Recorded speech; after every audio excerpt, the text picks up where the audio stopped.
reason something comes up, you know, and it's an emergency, you can't be here, reach out to either Dale or myself, we will tape the class for you. It will not count for your hours, so you'll still be short hours. You can only miss 2 classes and still pass, but at least you won't fall behind on the material. You'll be able to we'll send you a link and you'll be able to access it online and watch it. So it's not something we're really supposed to do, but we do things, you know, we want you to graduate, we want you to get your license, we want you to pass. Like, it's in our best interest, so. We bend the rules just a little bit, but you're not gonna get credit hours, that we can't do.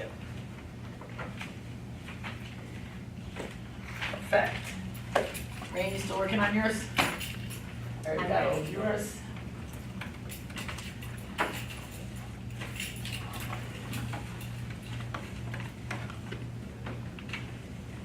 Oh, you're Sarita. So nice to meet you. I'm Lisa. We've never really met in person. Nice to meet you. Thank you. Thank you. I just need you to put your name on the top of these. Oh my God, I'm so sorry. That's okay. Thank you. You may want to put my contact information inside your book, your phone, wherever you want to put it.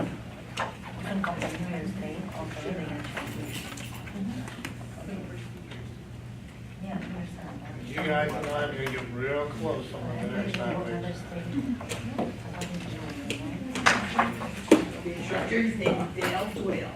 It's right there, he put his contact info on the board. No, he just said it. He didn't say it. Yeah, I've got a sheet with all the dates. You're welcome, thank you.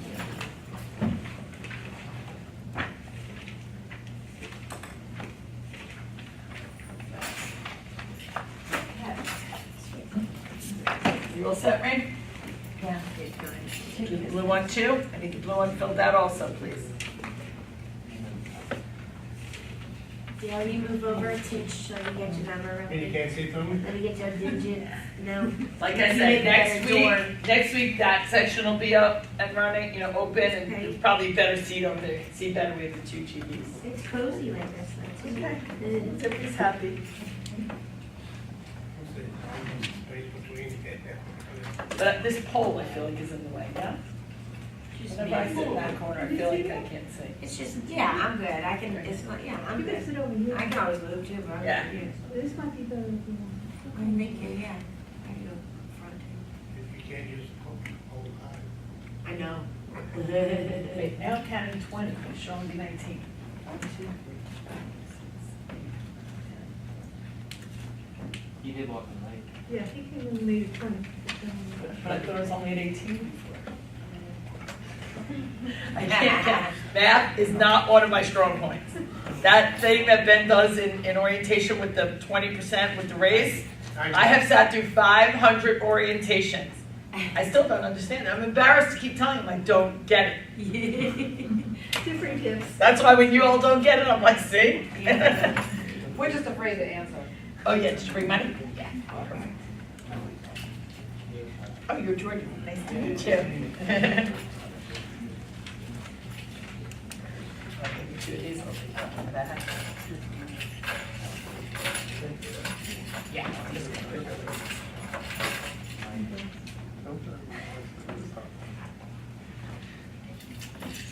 Big, I'm wearing the glasses on top of my head.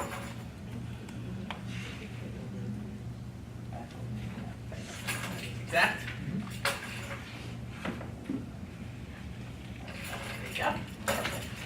There you go. Yep. How many did you count? 19, we all know it. All right, so we're still missing, well, like I said, I know what 2 that aren't going to be here. So you can go ahead and start. I'm going to leave you some scholarships just in case. I'm going to leave you a couple packets. But I only expect 1 more, so. Sir, forgive me, I can't read the email. DL at Quad Companies, just like cases. The word quad, I couldn't read it. QUAGCOMPANIES. Quad companies. Are you elected? Me? No.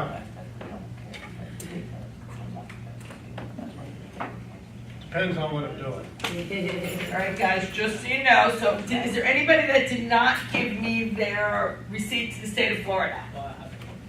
You have it? Perfect. Okay. All right, so just so everybody knows, we're gonna do fingerprints. Did you set Either that up? Monday or Wednesday, it's gotta be. Next week, fingerprints. If I'll let you've you done them know by already, Wednesday. that's fine. If not, we'll do it here in class. After you No. get, Can we also pay with check or? Yes, but the problem with paying with check is they won't submit your fingerprints until your check clears. Oh, okay. you want, this is the problem. You want your fingerprints to clear. You want everything to clear because now you've submitted your application. Once they get your fingerprints, they're gonna do your background check. It can take anywhere from 1 week to 10 weeks to get an approval, depending on the states. Tallahassee, they get a bad storm, they close down. I mean, they were closed all Friday because of the rain. So you don't want to wait too long because the day after we finish this class, which is gonna be June 17th, you're gonna come into class, you're gonna take the state exam, the class exam. You're gonna pass the class exam. And then on June 18th, you're gonna take your state exam. It's gonna be the same material. Don't say, oh, I have to study more, I have to study more. If you pass it here, you're gonna pass it there. Make the appointment. You can't make your appointment until you have that approval. You're not gonna get the approval until they have your fingerprints. So you need to we try to keep you on track to do everything so you're ready. Do you prefer cash or a credit card? It's not us, it's a company, I'm not It's a here. company. They have no problem with anything, but a check is gonna. A credit card will clear right away. Credit card, right away, cash, obviously. Right. So as soon as we pass our class test. You want to, as soon as you should, once we submit your, once this guy submits your fingerprints next week, that's when you'll start, towards the last couple of weeks is when you'll start seeing your approvals come in the mail. As soon as you get that approval, go online and make an appointment for your state exam for the next day. A lot of times with the state exam, it's not, Dale and I were just talking about it, it's scary. So it's not that you don't know the material, you're scared of the test. So even if you don't do well the first time, that's fine, you're gonna get that fear out of your way. It's $20-something for the test. There's people that, like me, that panic, like when I have to take a big test like that, but you know the material. If you passed it here on the 17th, you're gonna pass it. So even if you waste that $20, it's worth it just to get it out of the way and make another, you can do it the next day again. Yeah. But get those dates in, get those dates scheduled. So as soon as we get the approval for the prints, we're going online to make. Go online and make an appointment. And there's, Ben tells the Then story. there's an only one appointment more for thing to do. after the You have to pass 17th. this letter. The next day, the 18th. 18th, Make it the okay. next day. What are you waiting for? Ben always tells a little story because there is somebody in every single class that doesn't do it. They just don't believe us and they're like, no, I need 6 weeks. Let me to say do it." something before you go in. Go ahead. I had 18 people last class. One of them failed. Why? Didn't do what I told them to. Didn't study. What do you expect? Okay, so Ben always tells this little thing that there's always somebody tonight, when we tell you to go ahead, once you get that approval, make your state exam, that doesn't listen to us. Ben calls them, I don't curse like Ben does, but I'm going to. That's the asshole in the class, okay? And that asshole is sitting in here right now. So look around, it's either the person to your right or the person to your left, and I'm gonna come back the day before your final exam. And I'm gonna say, what's everybody's dates? And I'm gonna have one person that says, well, I didn't make one, I'm the asshole. And they always say, I'm the asshole, I didn't do it. So don't be an asshole. Do what we tell you to do. If you really wanna do this, do it right, okay? I'm gonna leave you with Dale. You all have my cell phone if you need anything, but now it's really, any issues with the class, you contact Dale. Unless you have an issue with Dale, then contact me. I don't have your cell phone, but is it on your email Yes, at it's the on bottom? the bottom Okay. of all my emails. Then I got it, just kidding. Okay? All right, guys, good luck. I know you're all gonna do great. You were handpicked, so don't make me look stupid. Thank you so much, Lisa. Bye, guys. Bye. I left you some scholarships and some credit card authorization. Bye, guys. Bye-bye. Thank you so much. Oh, back to school. Okay. Let's start with this. How many of you were born in Virginia? How many of you were born? Virginia.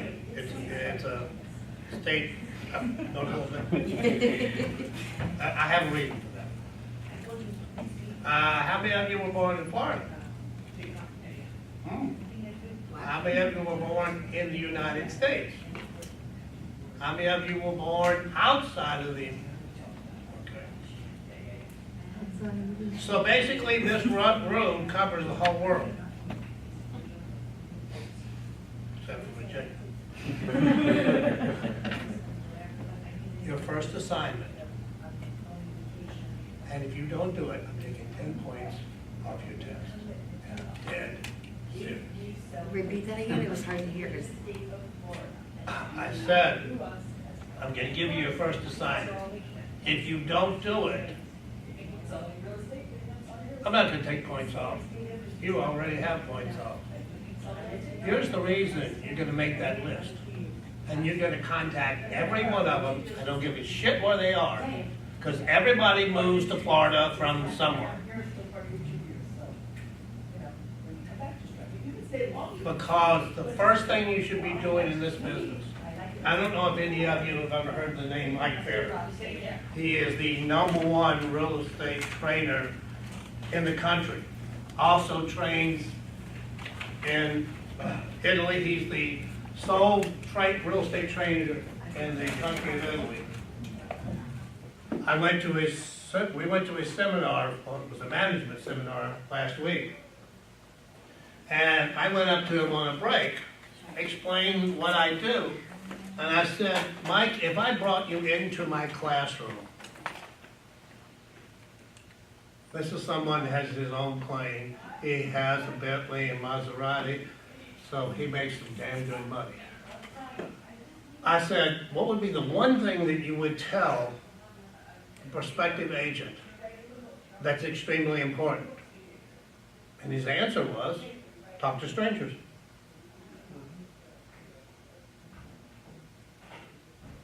What do you mean by that? Meet people, Why? contacts, Why? Connections. sell them a house. Why? Because that's the only damn way you're gonna make any money. Maybe. If you don't have buyers and sellers, landlords and tenants to work with, you haven't got shit.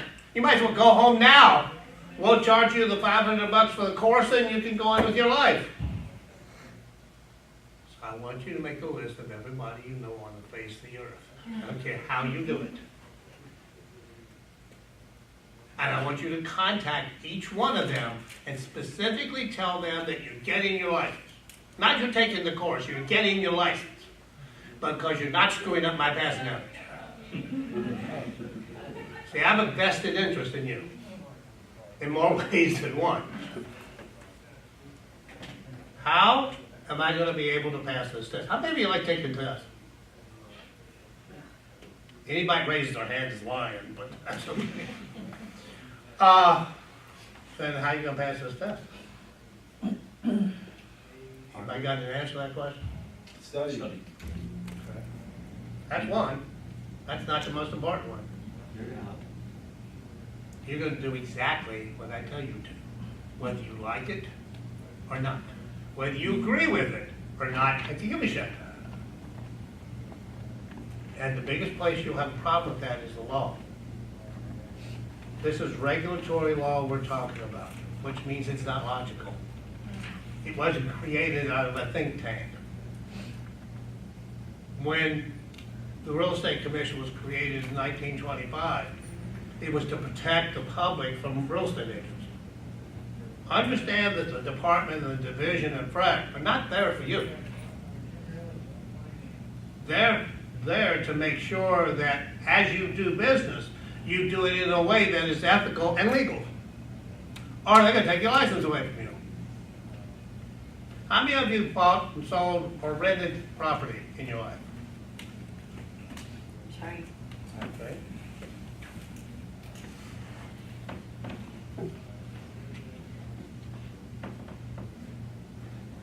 Now, here's one of the biggest problems, mindsets in this course. You have to think like a real estate agent, not like a buyer or seller. And every time I get you doing it, I'm going to point it out. I'm going to say, you talk to me like a buyer and seller, I don't want to talk to you. You're going to talk to me like an agent and ask me questions like an agent would ask. then I'm listening.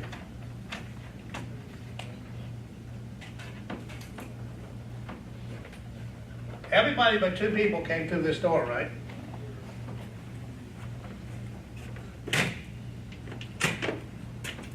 Why am I out here? The public. When that door hits you on the ass, you're no longer the public. You're not here to buy and sell real estate. You're here to help other people buy and sell real estate and get paid for it. You're now the monkey in the middle. So it's a whole different perspective that you have to view this material from. First question there says, why am I here? Why are you here? Make money. Pass, he's passed. Both of those answers. How are you gonna do that? Listen to you. Do what you tell us to and study. That sounds pretty easy. But you have to do it every day.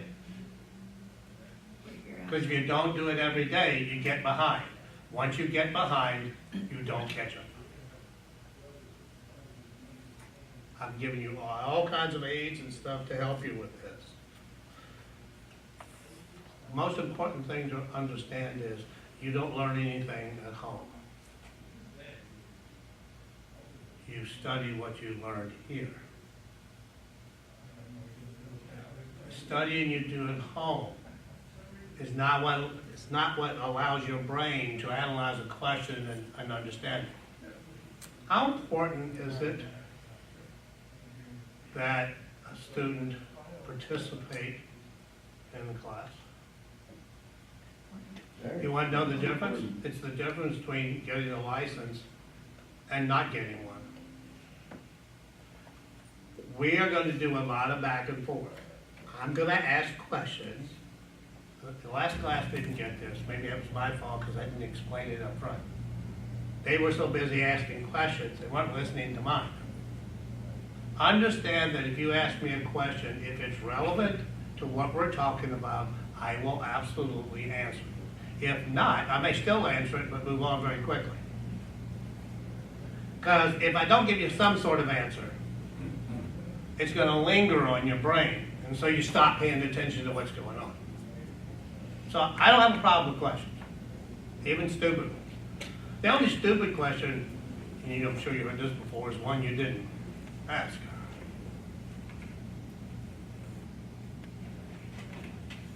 What do I need to learn?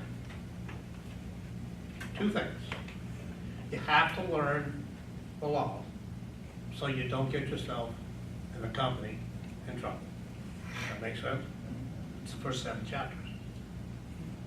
It's a third of the course. What's the other thing?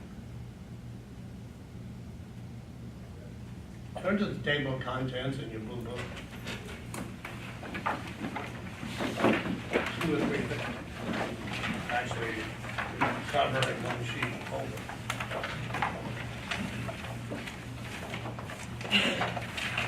Here's what I want you to do. Take your pencil or pen and put a bracket from where it says Unit 1 to Unit 7.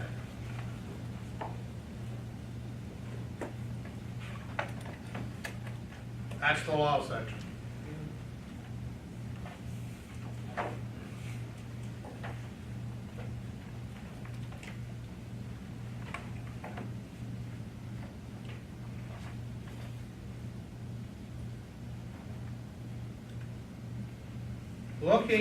The rest of it would be what they would refer to as principles and practices, as it says on the cover. Why do I have to learn about estates? Because it's like, what do I need to know this for? Why do I need to know estates? Because if you're going to take a listing, or you're going to make an offer, what's the first 2 things you have to figure out? who's the seller and who's the buyer. And how do we find out who the seller is? Talking to people. No. You go to the property appraiser with the address. How many of you been in the Palm Beach County or Broward County property appraiser's website? Those of you that haven't, I have a suggestion. Your customers have. So if you haven't, you've got a problem. Or websites definitely you want to know. Property appraiser, tax collector, school board, clerk of the court, which is where all the records are kept. You're about to go out on the listing. You want to know if there are any liens or anything on the property? You can look that up. See, in today's world, you can be much more educated than when I was at your point. Where do you look up someone's a lien? You can look up a link, you can go into the clerk of court, and you can put in the person's name. And everything that's on public record, or every document that's on public record does what? Jumps right out at you.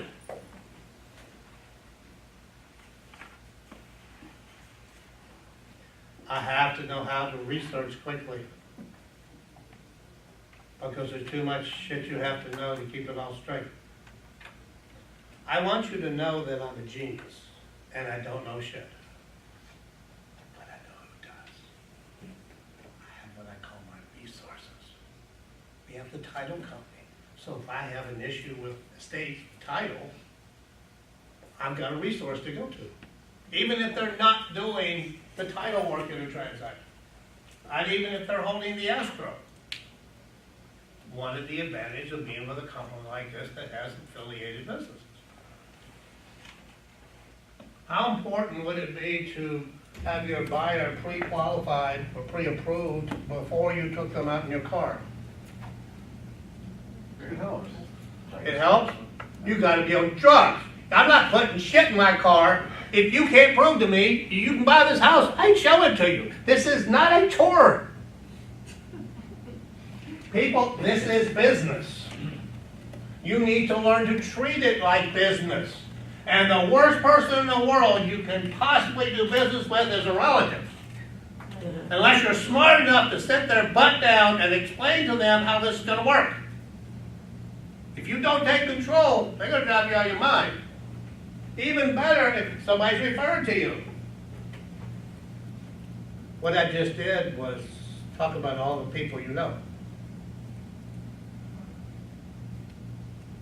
But you got to start thinking and acting like an agent. If you ever expect them to refer people to you or do business with you. See, a lot of this is a mindset. I think a lot of people have a problem with the state exam because they never got the message about the door. And I saw that in the last class. Every class I do something a little different because of what I saw in the class before. There is no patience up here for non-participation. I don't give a shit if you have to guess. I'd rather you guess and get it wrong than sit there. So participation isn't an option. Don't understand the question? I'll repeat it. I usually repeat it anyhow. But I expect you to answer. So that's how you're going to get by on this. The first part we said was I need to learn the law. Then look at all the topics that are on that table.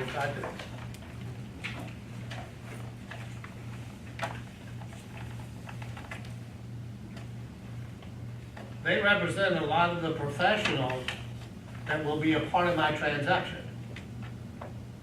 You got two chapters on mortgages. How important is that area? And again, thank God we have a in-house mortgage company. So I'm an expert in mortgages. I call Mulaney and I have her call you. Nice and easy. Appraiser. Are you gonna have to communicate with appraisers? Yeah, unless you have all cash deals, which is nice, but probably not the case. So I have to be able to communicate with these people. How many of you bought property here? Did you have the as-is contract? It was 12 pages long? It's crazy, yeah. Isn't every sale now as is before? No, No?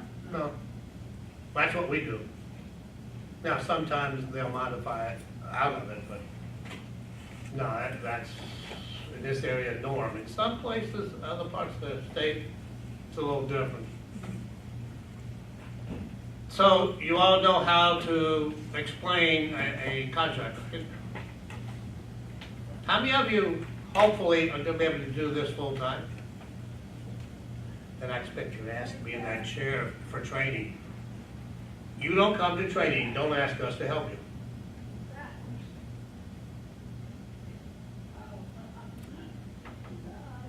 Because this is not all I do here. And you have got to be very nice to me because I'm the director of compliance. And if your file is not right, you don't get paid.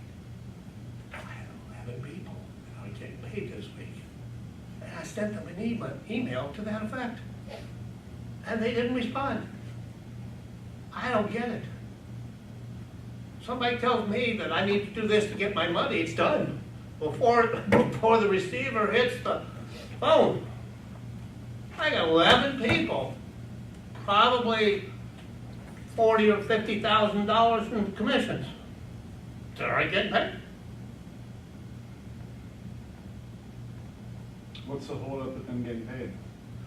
Their file is missing documents. The file as of with the contract, the paperwork. Listing, sales, leases.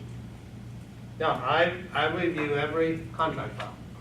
We have a system where periodically through the sales process, it tells you to ask for a review.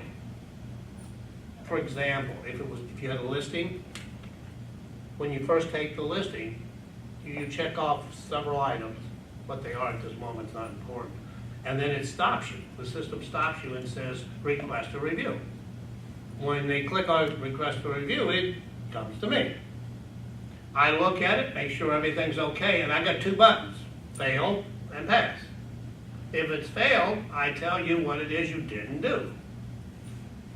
I've had weeks go by and before people actually went in and fixed it, because you will get an email. By the way, how many of you have your personal emails? Okay, they're only to be used for personal. You need to use the company email. You need to check it. See, these are the people who didn't check. Probably half of them didn't check, don't ever check their email. But you know how good it is, you know, be prepared for 20 or 30 a day, maybe. You have to check your email every day. This is business. And if you don't check your emails every day, check your voicemail every day, at least twice a day, because I'm staring at that all day long because of what I do. But if I didn't do that, I went a day without looking at that, I could have 200, 300 emails. They could take me hours to go through. It's kind of like studying.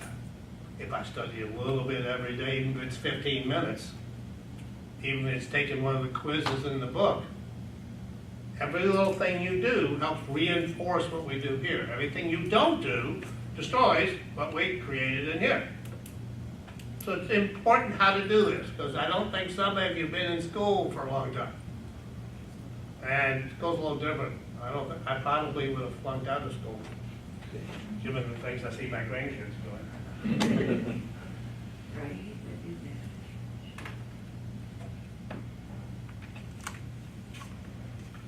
So in my mind, there's two things you gotta get a handle on. First and foremost is the law. Secondly, you have to learn to speak the language so you can communicate with the other professionals that will be involved in your transactions. So that means if you run across a word as you're reading through a sentence or a question or whatever, and that word either isn't what you thought it was, there's a glossary in the back. If that doesn't work, I'm second. Google is not allowed. Comprehend Google. See.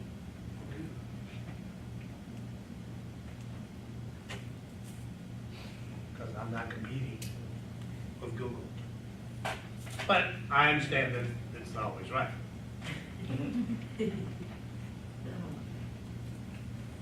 The test. It's a 100-question, all multiple choice. There's 10% math.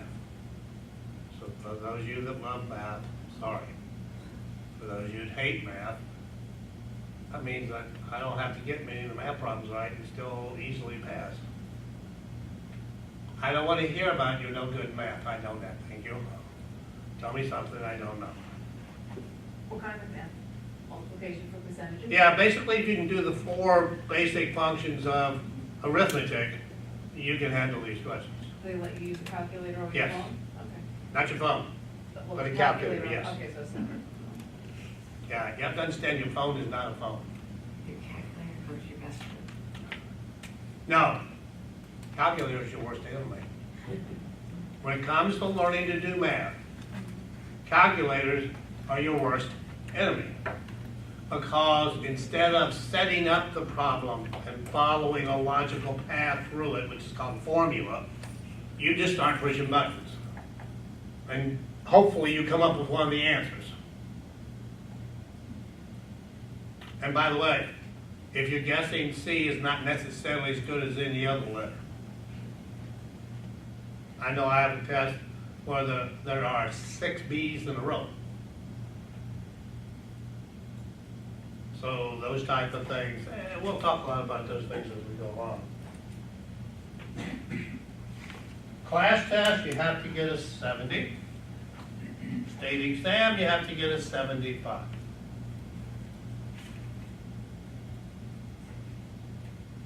If you fail the class test, you must wait 30 days to retake it. If you fail it the second time, you and I are going to have another 63 hours of bliss. Now that I've said that, it is the last time I'll say it, and you will never ask me. Because I have every intention of making sure you pass. But just in case they ask a question. I'm just trying to spell this. Does anybody have any questions before I move into the next segment here? All right. Let's start with this. I made up a list of the days, of course.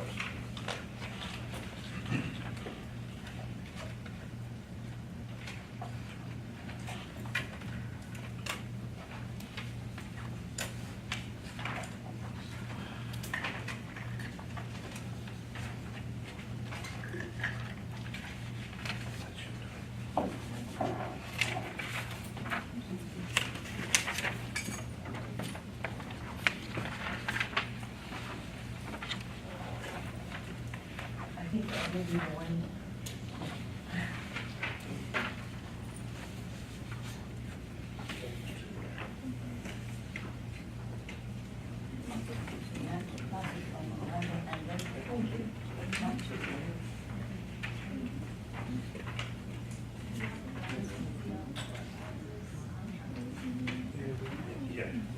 Wait, no.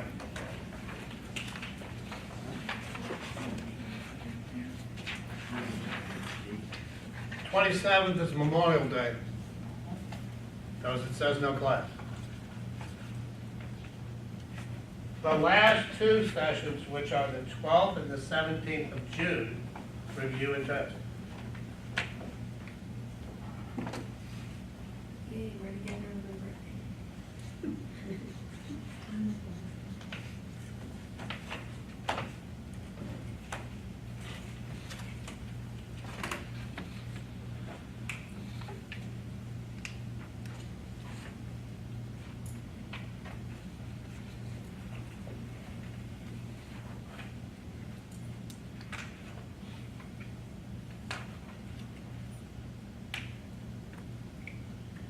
All right. Trying to think if there's anything else. Okay, let's take a look at chapter 1. I'm sorry, unit 1. I don't want to change it.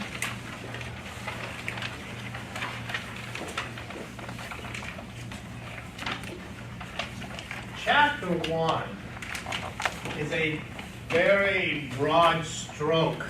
Talks a lot of topics that we'll actually get into in whole chapters as we go through the course. So it's just kind of setting up the environment.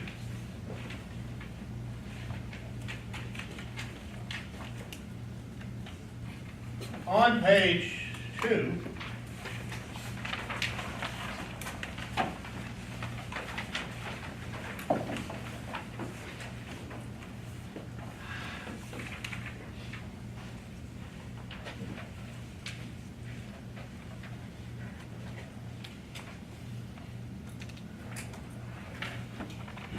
how many of you feel that you're competent in those areas?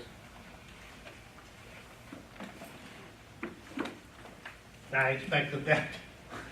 I'd be thrilled if I saw a hand. I don't know if I believe them. What do they mean by knowledge of property transfer? The correct way of making the sale, contract.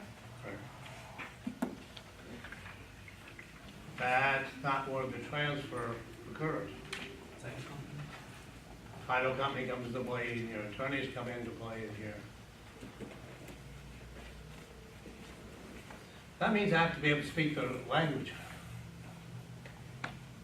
Those of you that own property here, do you have the deed? Yes.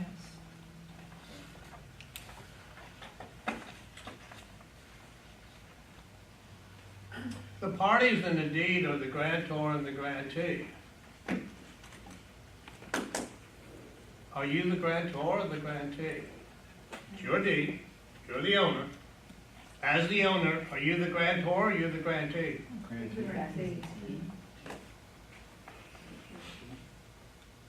How many of you say you're the grantee? How many of you say you're the grantor?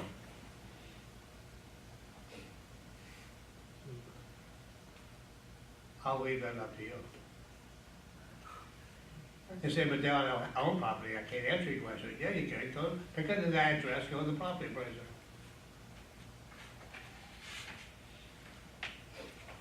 And that's chapter 9. When we talk about deeds.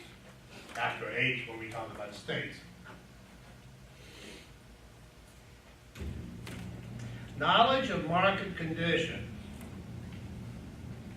What's the market like in this area now? Hot. Hot? That's not the market, that's the weather. Oh, you mean it's hot? I have a lot of agents who wouldn't agree with that. I have an agent that there are 8 listings in the condo on the beach. And they've been there for 6 months or more, haven't even had showings, much less offers. How many of you live in a community? Gated, non-gated, doesn't matter. Okay. How many houses sold last year in your community?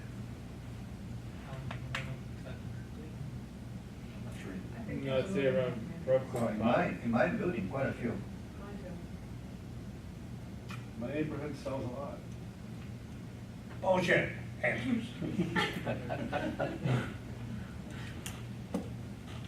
Oh, I live in Century Village.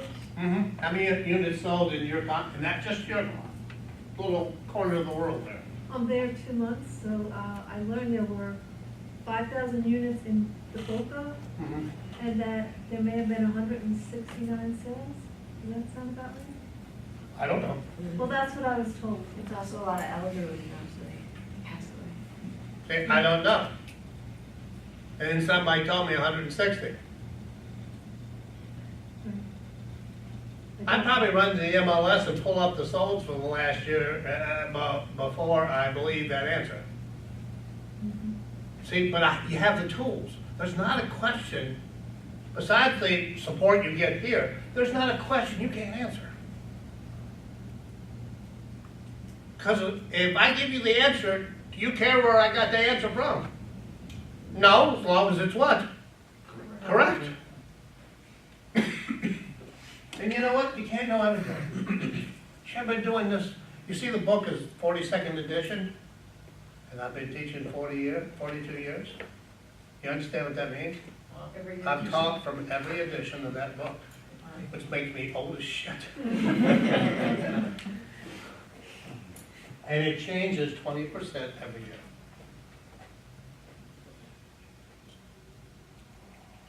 Sometimes because real estate is in a constant state of change. The law will change. We have 3 or 4 new things come on first of the year. Something else, a couple of other things coming on in the middle of July 1st. You're not living in a static environment. You're living in a living environment that is constantly under change. And I've got to be able to answer stupid questions like I just asked you. Because it says what to that person? Hey, maybe this person has some idea what's going on. When you can't answer any of those questions, what would your reaction be if you asked me all those questions and I couldn't give you an answer for any of them? Yet I'm the local expert. Yes, I think so. But see, that's all part of being able to speak the language. Understanding how to get the information that you need. And of course, as I said, you're fortunate in today's world, you've got technology to help you with that.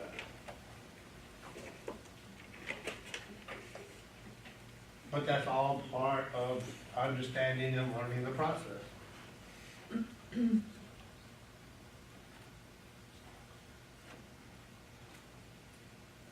Oh, I know what I forgot. As we go through the book,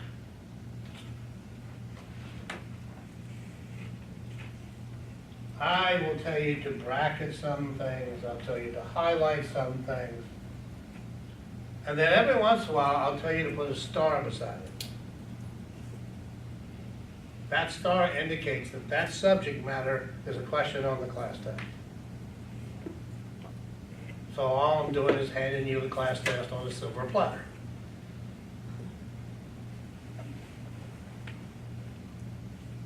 However, those stars are not all you should be studying.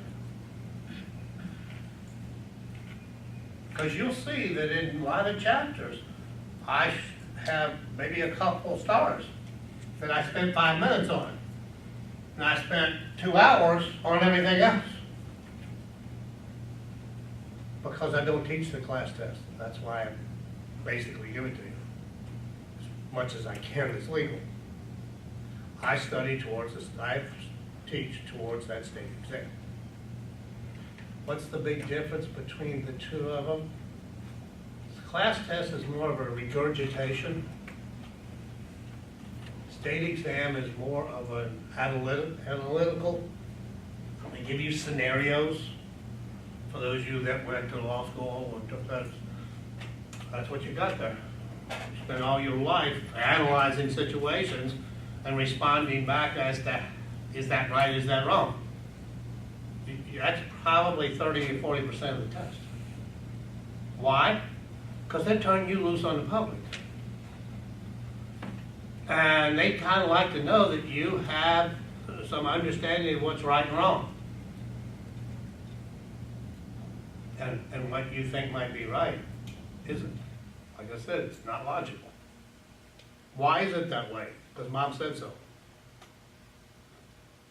Mom is Florida Statute 475, which is the real estate law, administered by the Florida Real Estate Commission, with the assistance of the division and the Department of Business and Professional Regulation. As I said before, their job is to protect the public from you. That's why they expect you to understand what it is you can and can't do.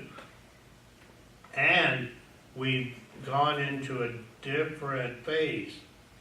It used to be the law and principles and practices. Now it's the law, ethics, and principles and practice.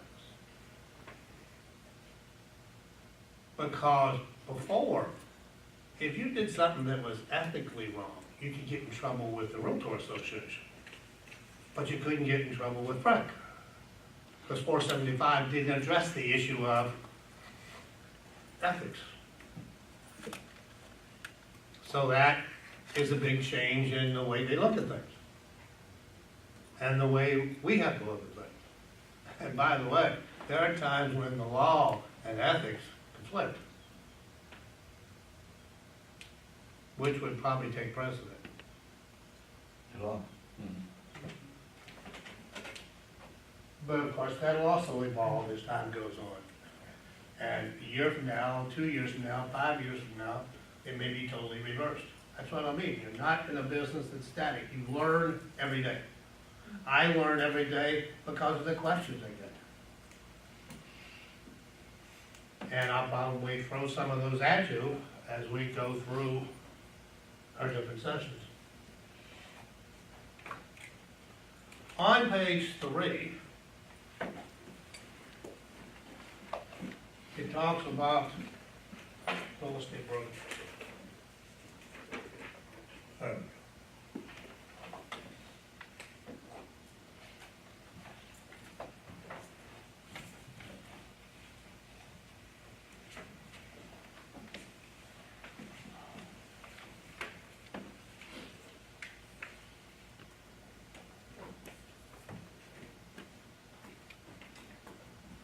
How many agents do we have right now? Your signature? Mm-hmm. Oh, wow, you have like A lot. A ridiculous amount. What the hell's that mean? What the hell's a ridiculous amount? I want a number. 600. 1,100, thank you. You're gonna be talking to your friends about the company you're going to work for. You might want to learn a shill about it. How many of you been in Signature's website? What are you waiting on? Because you're gonna email the link to the company's website to that list you're making. Because you know what? You're brand new and you smell. So if you don't have a solid company behind you that provides all the support you could possibly need, you missed the boat. 10 years down the road, the company will be important, but you'll be more important. Because you're now selling $20 and $30 million worth of property a year. You become more important than the company. The company always is important. More so now than it will be 5, 10 years from now. Assuming things go as planned. And I've given you, according to the #1 trainer in the country and maybe even in the world, most important thing you should do is talk to strangers. I was waiting some big philosophical answer from him. He said, you need to talk to strangers. Now, I forgot. I know what I forgot. When you were a kid, what'd your mom tell you to do? Or not to do? Don't talk to strangers. Don't talk to strangers. I am giving you permission. I demand that you talk to strangers. You get your ass out of your car and go stand in line. Don't go to the drive-thru. You might accidentally talk to somebody. A lot of people say, I wouldn't wear a shirt like this with name on it. How about a name badge? No, I wouldn't wear that either. So if that's running through your head, here's what you're gonna go home tonight and do. You're gonna go to your closet, and everything that's got a horse on it, I want you to throw away. Because you are advertising that sucker who is making millions and millions of dollars off of you. Because everybody knows what that horse is. And a lot of people know who this company is. Apparently you're not one of them. But how important is that? Because you're going to have people ask you, why are you going to work for that company? Why don't you go to Coldwell Banker, names they recognize. Well, I think you've already gotten the answer to that. It's called the time you spent with Bill.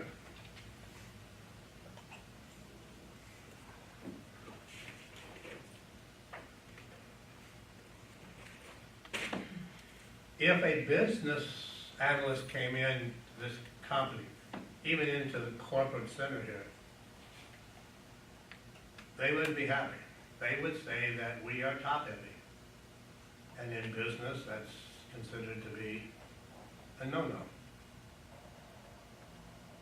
So I guess, being that way, we probably shouldn't be at 1,100 agents. I came here 8 years ago, in 2011. We had 40 agents. My job was a hell of a lot easier. That's a lot of growth. Mm-hmm. And it's, I don't see an end to it. So that means the opportunity is going to get greater and greater and greater. When you make your list of people and you talk to them, you want to ask them to send you the name of 3 or 4 of the independent companies in your area.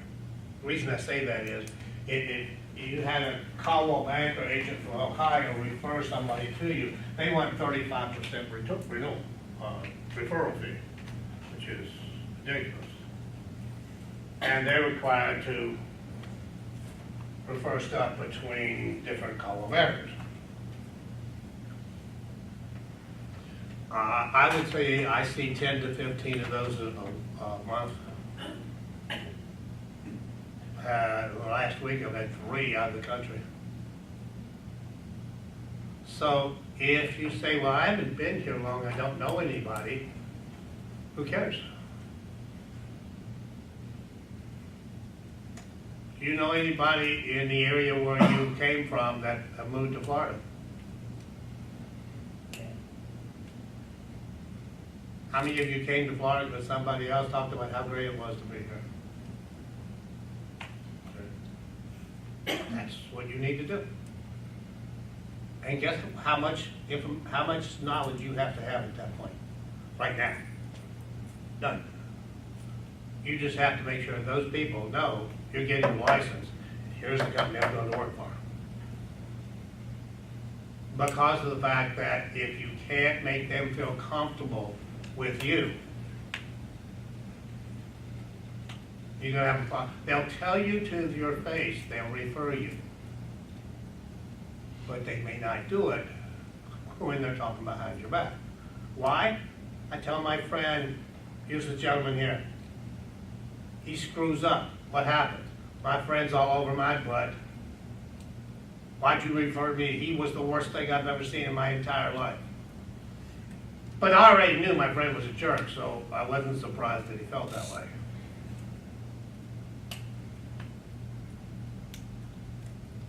If you don't make that list and tell the people you're getting a license, there are people in your sphere that are going to be buying and selling real estate right about the time you get a license. And it's going to be too late. That's why you got to tell them now. Now, I know some of you won't do it for this reason. You're afraid that you have to tell them you failed. Grow up. It's not very great here. Do people fail? Absolutely. What state average is? I get the report every month. State average is 50%. So if you think you're crying in your milk, there's a whole lot of people crying in your milk. So, no biggie. I just dust myself off and get up and do it again.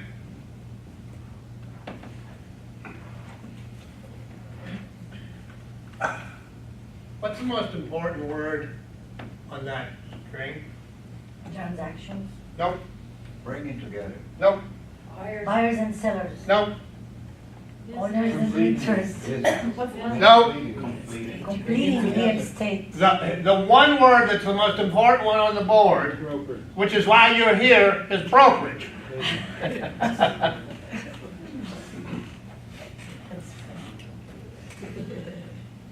And that's the one we didn't use. I think it's probably the only one I didn't hear. It's not there. Estate.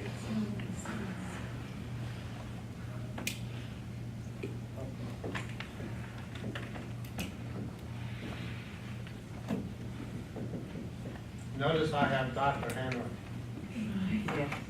And not a Dr. Frank. Now, how would you define brokering real estate?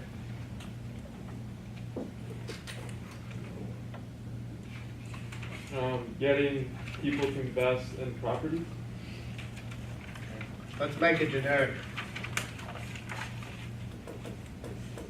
Is this a people business?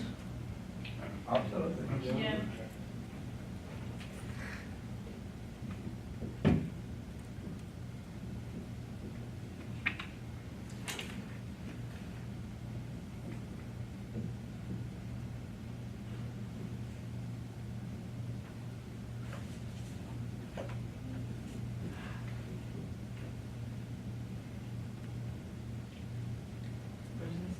The deal for others. To deal for others for compensation.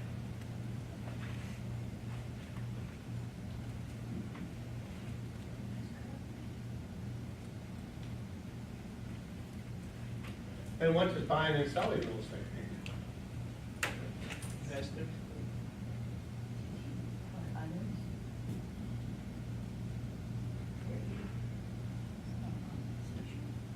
Which you have been doing when you bought your home here, or you sold a home here. You were buying and selling real estate. You were not brokering. Brokering means I'm doing it for someone else. Stockbroker, yacht broker. Anytime the word broker is a part of somebody's name, you know whatever they're doing it for somebody else, more importantly, for compensation.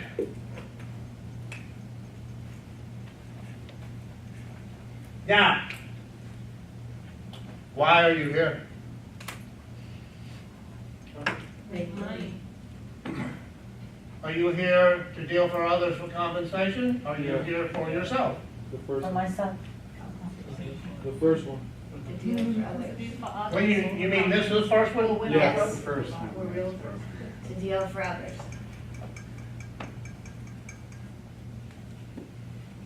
If you're here simply to deal for yourself, you don't need to be here. I heard for something. Because you don't need a license to buy and sell real estate. Right. That means you're doing it for yourself. But if you're brokering real estate, You're doing it for others. it means that you're doing it for others for compensation. Remember I said you have to learn to speak the language? Well, here's your first two words. And you better get the two of them straight real fast, or I'm going to eat you alive when I get to chapter 5. Just a friendly warning. I have no patience for people that don't learn words and terms that I tell them it's essential that you understand. If you don't understand, no matter how much raving I'm doing, shut me down and tell me, Dale, I don't understand what you just said. What was that warning? What? What That you were last one. The last one that you said. to deal for others for compensation? I just didn't hear. The last one. Oh, that it was a warning? And then you kind of said it.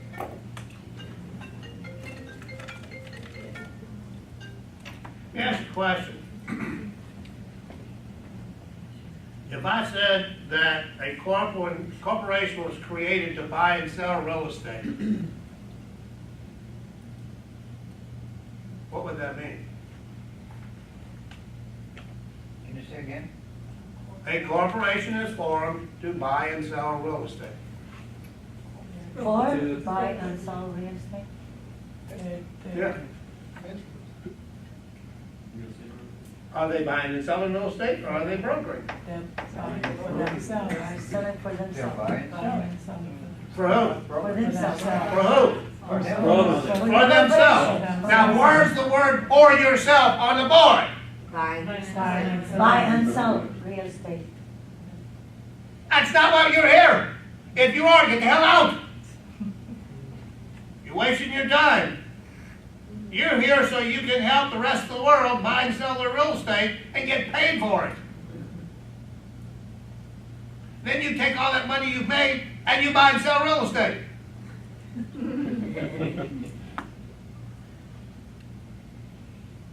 Of course, right now, we probably need to focus on the brokering part. So I get a question that's creating a scenario that would have something with doing with a function of real estate.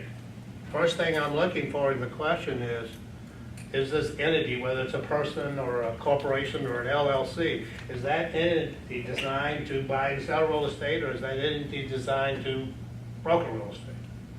Because that's going to change the answer to the question. You know, what's that old saying? Sticks and stones can break my bones, but... And now it's this way. Sticks and stones can break your bones, but words can cost you your license. Or a lack thereof, which would be your case. How about this? My mother has a condo on the beach. I live in the condo too. I buy and dabble with sell real estate. And my mom says, listen, I hate real estate agents. I know that you buy and sell a lot of property. Will you please help me sell my condo? Sure, no problem. 3 weeks later, I got a full cash offer and we closed in 15 days later. I just couldn't.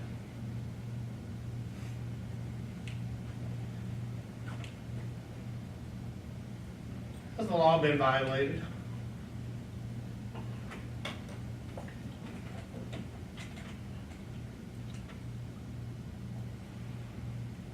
Are you asking a question? I don't know anything about did you sign an agreement with her? I would probably learn real quick to answer the question as worded. If you add anything to the question or the answer that isn't there, your answer is going to be wrong. So I'll repeat my question. Mom asked me to sell her property. Relative. I don't have a real estate license. Oh, that's weird. Oh, no, not necessarily. What's illegal? And a month later, I sold it and we closed 15 days after that. Yeah, but we assume that you're gonna be using some broker to do it. You're going to do what? What was that word you used? The A word. What was that A word? Assume. Oh, by the way, rest of the class, never use that word in my class. This is not a business where you assume. Or you get out, you know what? I don't like the me part. You're also not allowed to think until you're told how. This is not a democracy. Sorry.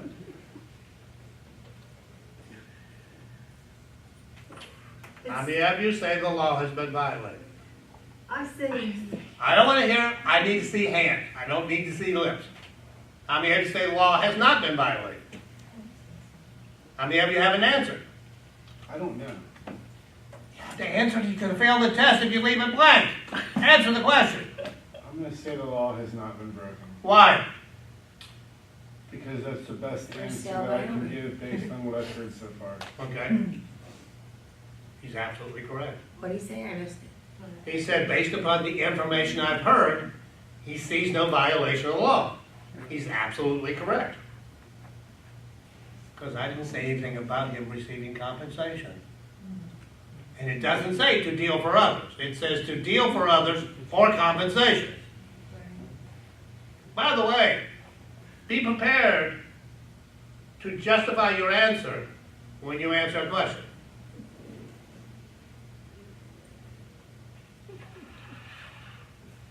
Because buyers and sellers are going to make you do that. Or worse yet, other agents think they're smart and experienced. They don't know what the hell they're talking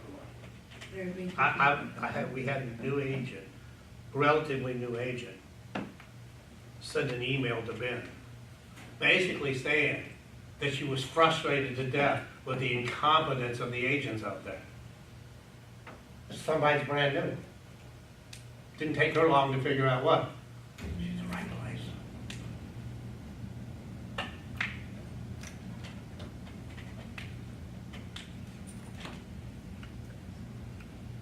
So if I said that she took him out to dinner for selling her condo, would that be legal? No. Compensation. How many of you say it would be illegal for her to take him to dinner because he sold her condo?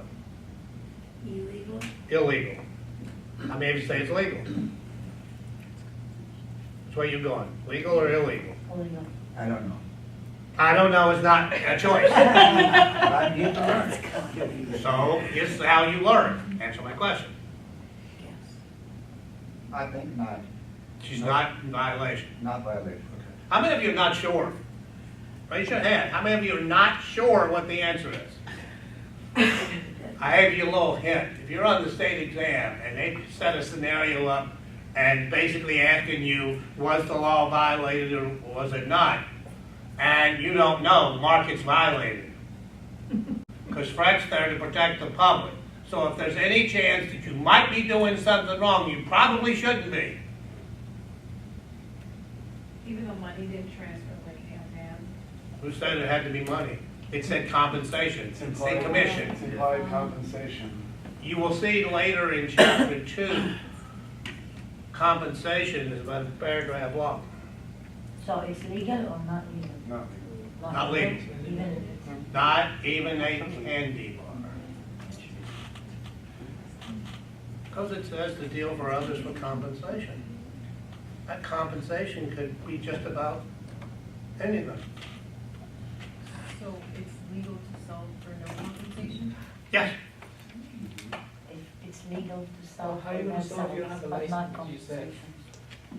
compensation. well, you understand, I have to have the license to receive compensation You don't have to have a for doing it. license, so. If I do it for free, I don't need a license. Because I'm not doing anything wrong. Maybe doing something stupid, but I'm not doing anything illegal. Now, when the compensation comes into play, that's why you have a license. That's why you're getting a license. So if you want to help other people buy and sell real estate and get paid for it, you have to have a license. License it. But you saved your mom a lot of money. Yes. Can you go down the percentage that you're supposed to get, or not? What trucks is he on? No, I mean, because you're doing it for your mom, like, What percentage? He did it for You yourself. can't get He anything. didn't do it for I compensation. didn't get any compensation. And I didn't do it for myself. I did it for somebody else, my mother. See, I was still dealing for others.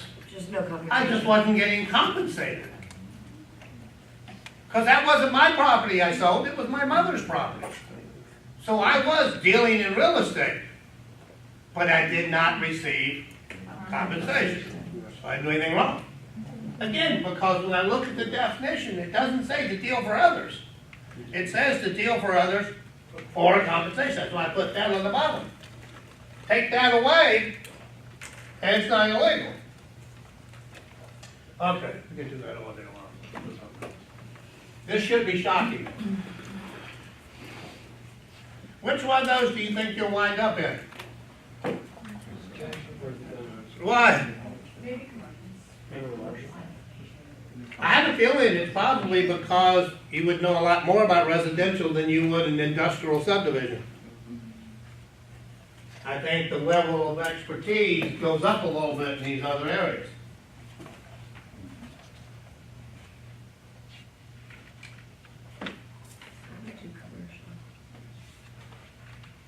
Now, what you want to do and what you want to join may not be one and the same.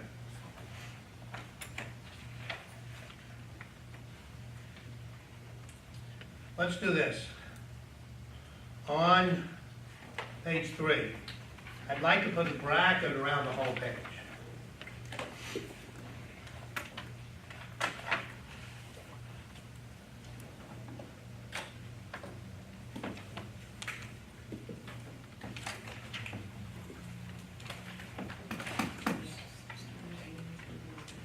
The bottom one is businesses.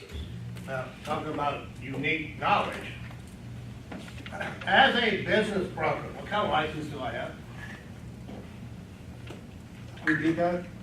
I am a business broker. I specialize in buying and brokering businesses. What kind of license do I need? Real estate, Why? because you're still buying and selling. See, buying and selling for compensation is incorrect usage of the terminology. It's dealing for others for compensation. Buying and selling means you're doing it for yourself.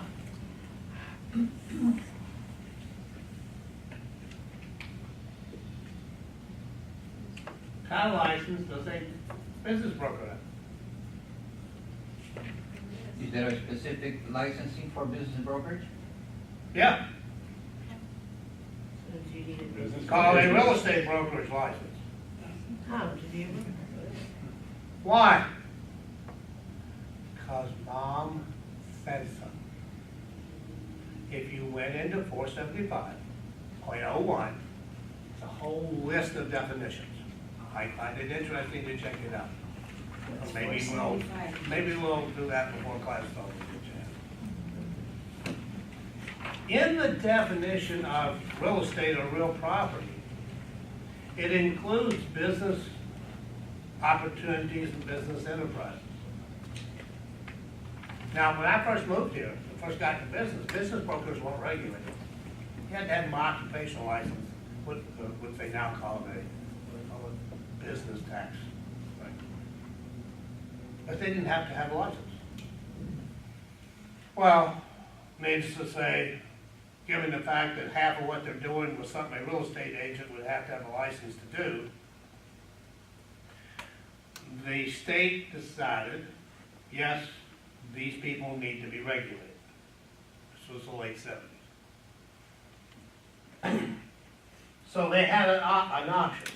They could create a whole new law with a whole new agency, or they could put it in an existing one if there was one. So what would be the logical situation? Real estate would probably be the closest thing to that because they are dealing for others for compensation and usually involves some form of real estate. It might be just a lease. A lease is on an office building or on a front storefront because of a business there.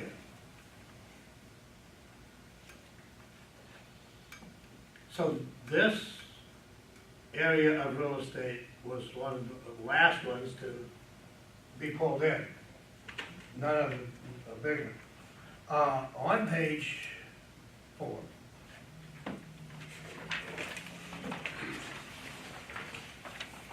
You'll see that number 4 says agricultural, which continues our list. And then I want to put a bracket around lines 6 through 14. This is on page 4, 6 through 14.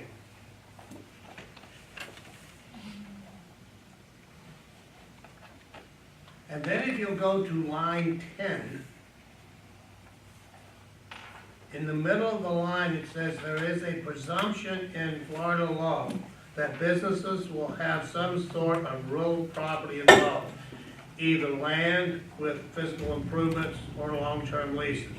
For this reason, in Florida, an active real estate license is required to sell or lease business. That sentence has a star beside it. That's lines 10 through 14. And if you've got a highlighter, I would highlight it. I also have a suggestion. Don't highlight on your own, because I use those highlights and stars to identify questions.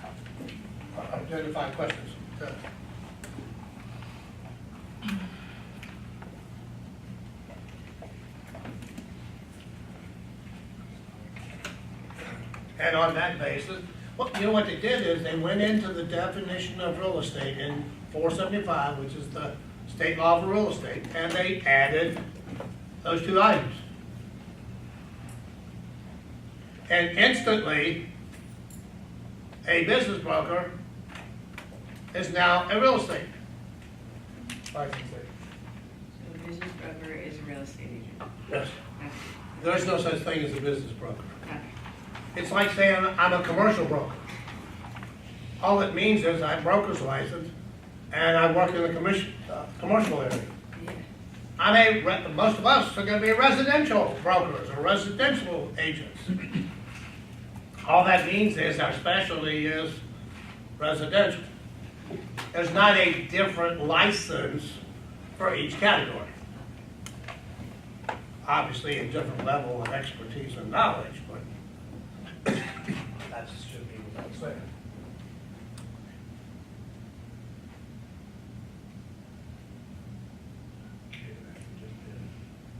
Target market.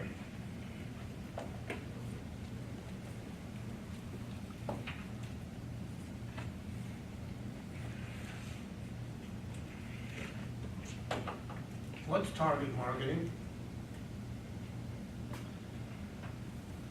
Focusing on the segment that you're trying to pursue. Yeah. I have a target of who I want to hit. Over 55. Like that damn list you're gonna make. You're looking for something else. I handed you your career. And I guarantee you less than half of you will even bother. It's okay. Not a problem. We'll have another group after you. The list, you keep talking about you first, and make a list of people that we know? Yeah, You can all tell over the them- world. Okay, then tell them. And their contact information. And then the second thing you're gonna do is you're gonna tell them that you're getting your license. And then the third thing you're gonna do is send them a link to the company's website. Got it.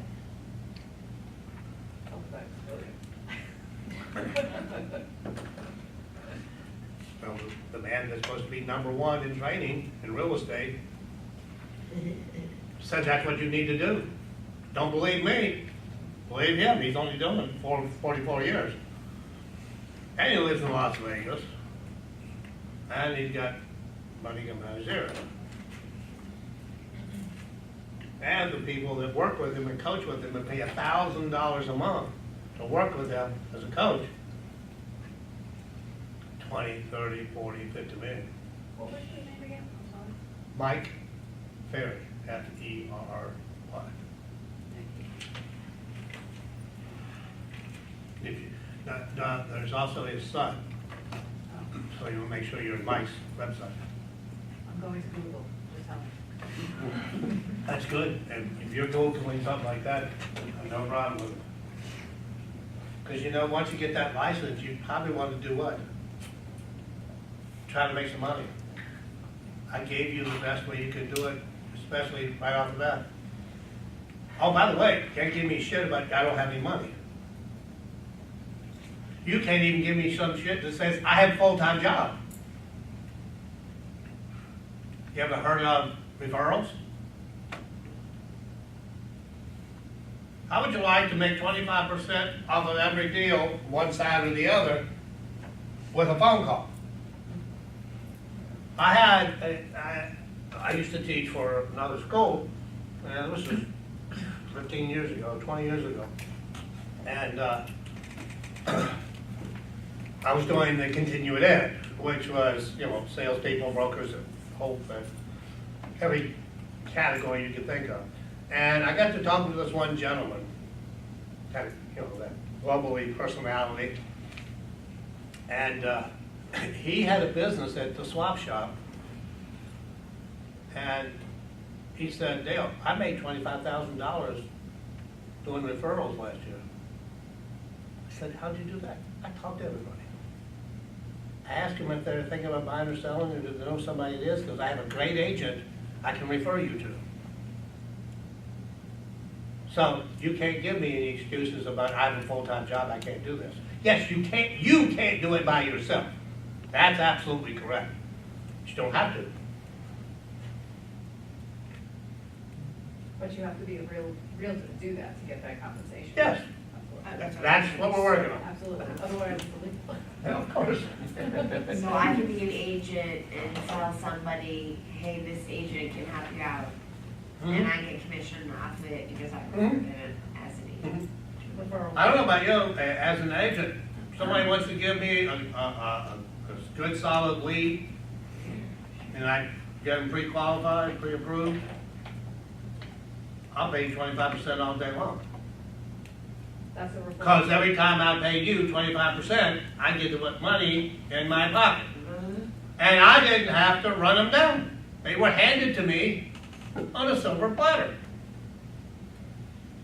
By the way, all these people that you're going to be contacting, they're not buyers and sellers. They're the people that know buyers and sellers. Because the odds of you speaking to a friend tomorrow, you guys been thinking about buying or selling? My answer probably 9 times out of 10 is going to be what? No. Do you know of anybody who's thinking about buying or selling or needs to get a rental? Now your odds went up greatly.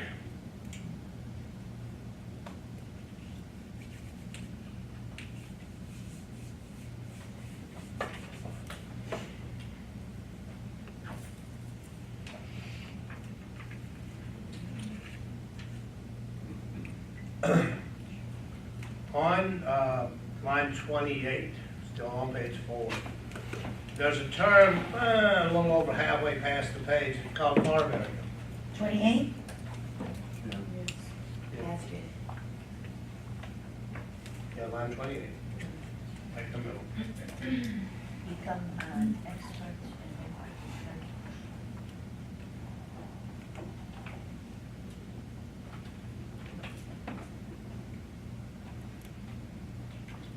We have agents that basically focus in one community.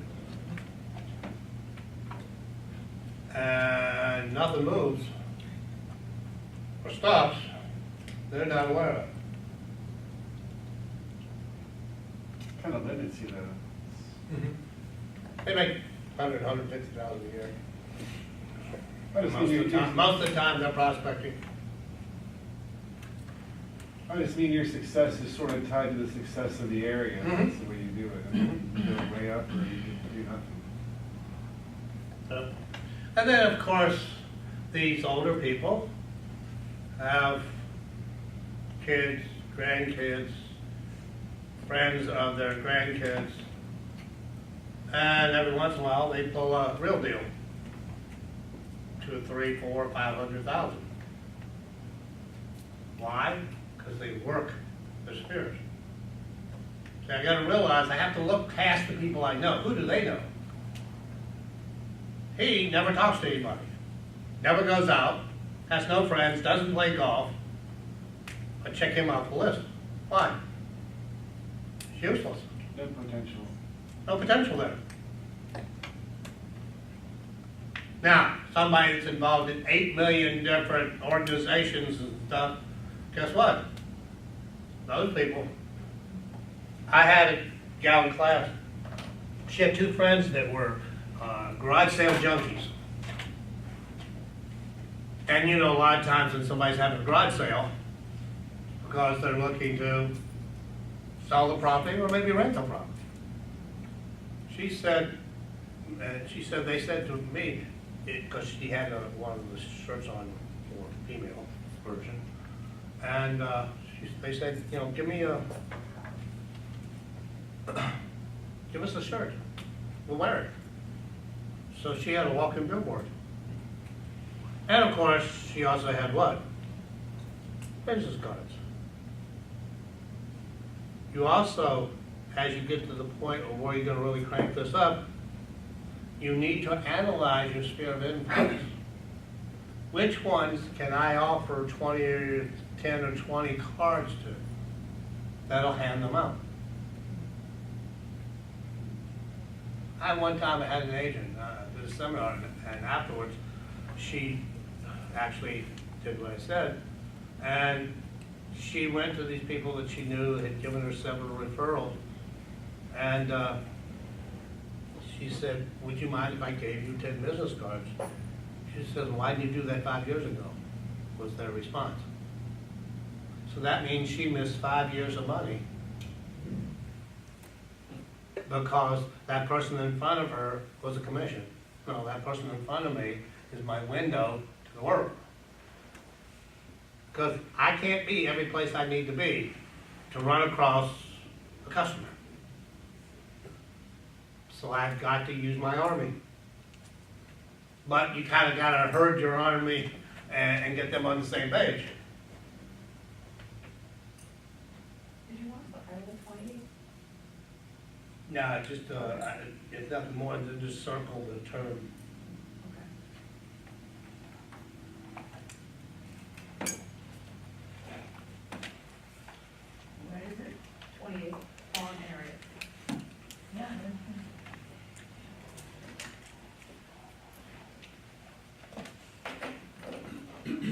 All right, next page.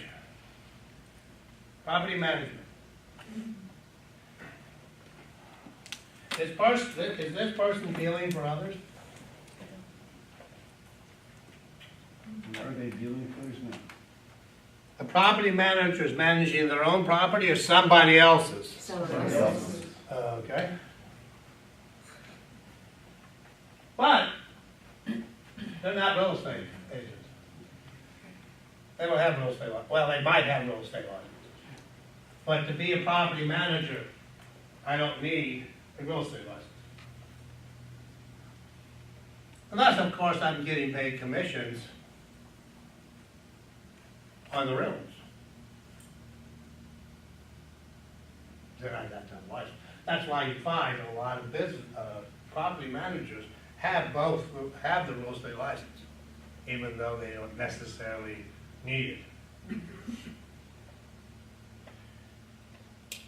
How many of you live within an HOA, homeowners association? How many of you live in a condominium association? In order to be a property manager of either one of those two associations, there is a specific license, which we'll take a little bit of a look at. Now, on page 5, there are 2 paragraphs there from 2 to 22. Here's what I want you to do. On line 6, it says a property manager is the property owner's local representative. Property manager responsible for managing the property and maintaining the property and managing the expenses. You can highlight that, underline that. It's not a star.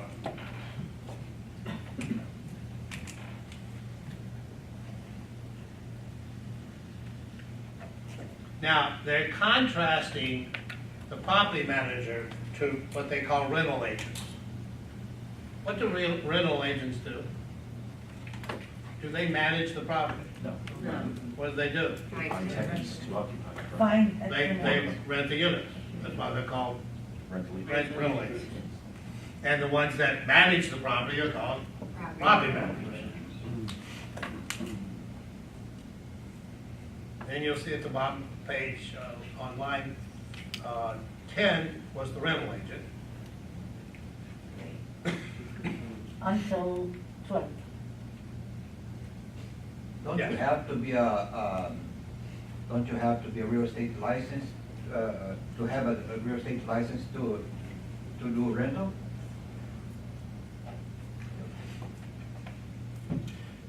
It depends.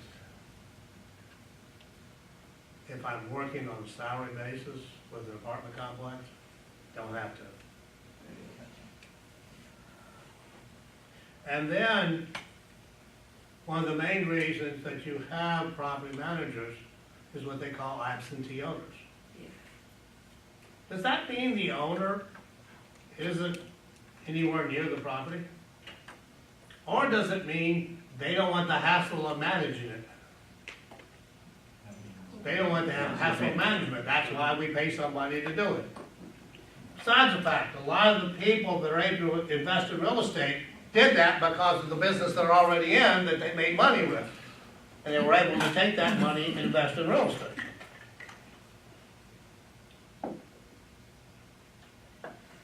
On the top of the next page.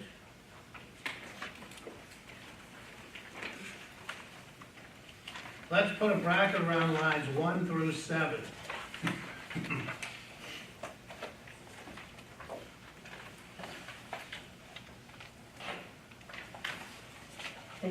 Page 6? Page 6, yes. Lines 1 through 7.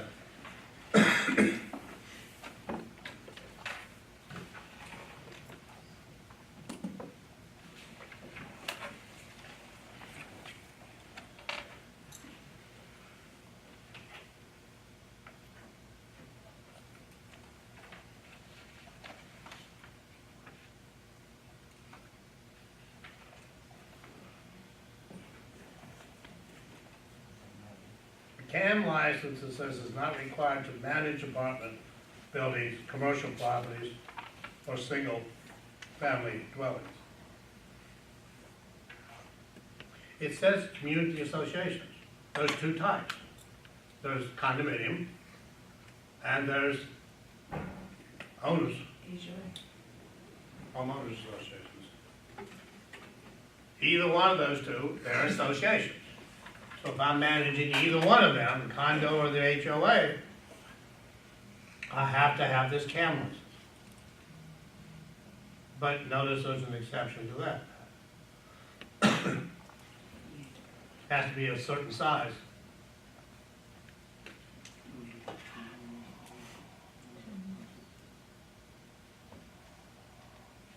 Around here, that wouldn't take long.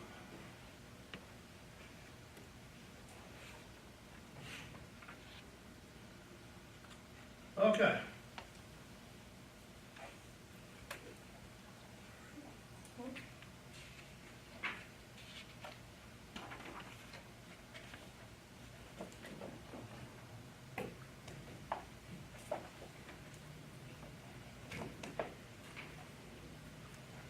What's the appraiser's job?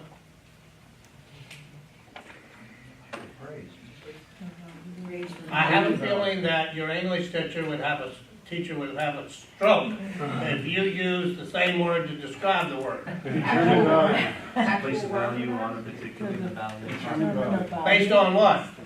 Market. Based on the market. Because probably the most common method used in appraising residential is what they call a comparable sales approach. Sounds like we're probably comparing the subject property to properties that recently sold.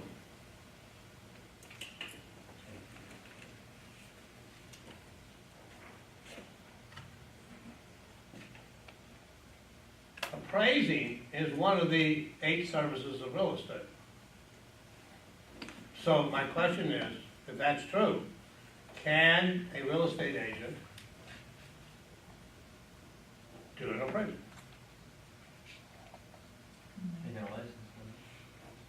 I have a real estate license. No, right? No, you have to get a license. Well, the agent's always looking at comps in order to help figure out, where to list their property at, so. It's kind of market analysis, you're right. The answer is that a real estate agent can do an appraisal. However, they can't call it an appraisal. They call it an opinion of value. And if it's related to a federally regulated transaction, which would be just like any finance deal, they cannot do an appraisal. Very few banks would ever accept an appraisal from a real estate agent for purposes of getting a loan. They need a certified appraisal. The only way you can do a certified appraisal is if you have an appraiser's license, which is even though it's one of the services of real estate, it's still a separate function. What did you say that they call it when a real estate agent, an opinion on value, what was that? A market analysis, which we'll look at in just a minute. Let's put a bracket around lines 8 through the bottom of the page. From 8? Yes, where it says appraising, to the bottom of the page. Line 30.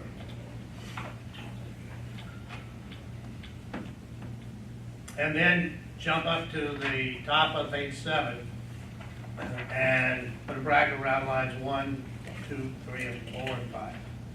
To 25? Line 5. Oh, 125. The brackets is to study, correct? Brackets are Yeah, study. everything's to study. Well, you know what I mean. These are just a little bit more important. And then the stars are extremely important. Exactly. You'll notice on page 7, line 1, it says Florida law requires appraisers and real estate brokers and sales associates to abide by the use map when conducting appraisals of real estate. What is the US map? Right there. Sorry, what? Uniform standards of professional Is a appraisal set practice. of guidelines, standards of practice to follow when. Yeah, it's on previous page, line 23. If you've ever seen an appraisal report, that appraisal report would fall under this category. Which means that as a real estate agent, if I was going to do an appraisal, I would have to use those forms, which are not forms that we use to do market analysis or broker and price appraisals. So, can a real estate agent do an appraisal for compensation? Yes. But it cannot be called a certified appraisal. And if you look at the chart at the top of the page, I want you to highlight the first line, where I'm on page 7. It says appraisal assignment to originate a federally related loan. Number 1 has to conform to use pact, and number 2, you have to have a certified or licensed appraiser.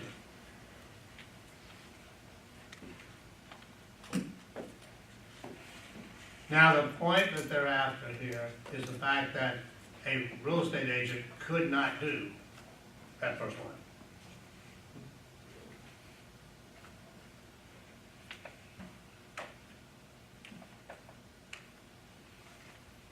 But you'll notice the other 3 in the list are things we could do.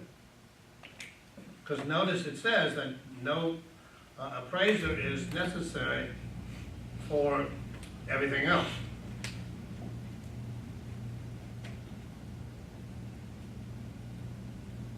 That means the answer to the question is going to be the first one.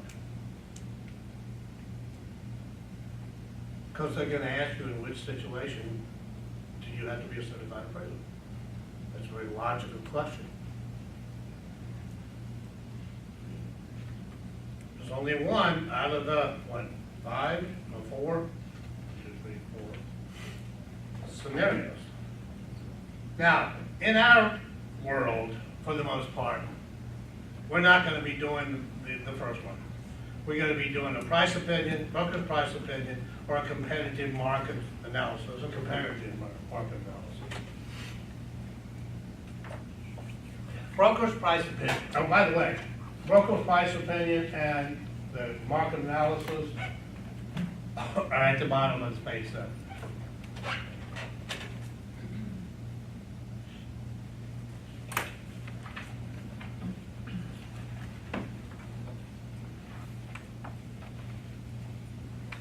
So this one. 16 to 20. I saw it.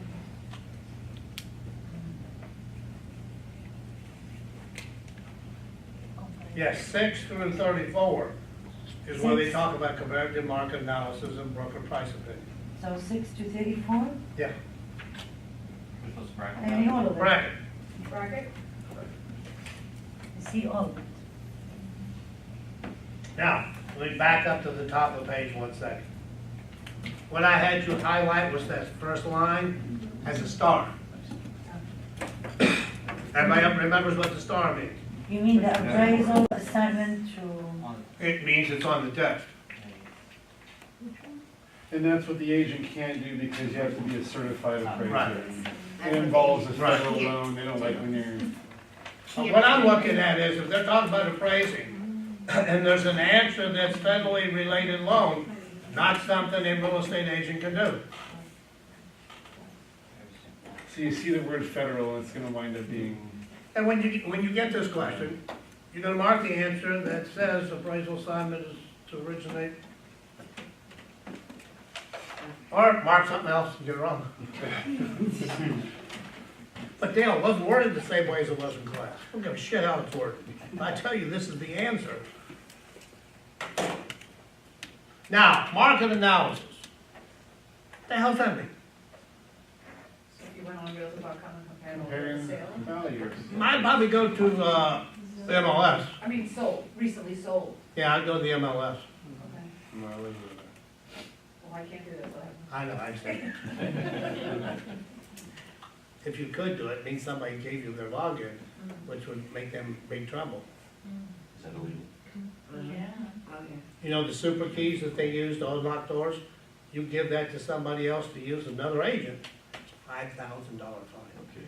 And suspension from the association for whatever they deem appropriate. So I It's guess like a maybe truck, if kind I of wanna truck. use a super, I'll get my own.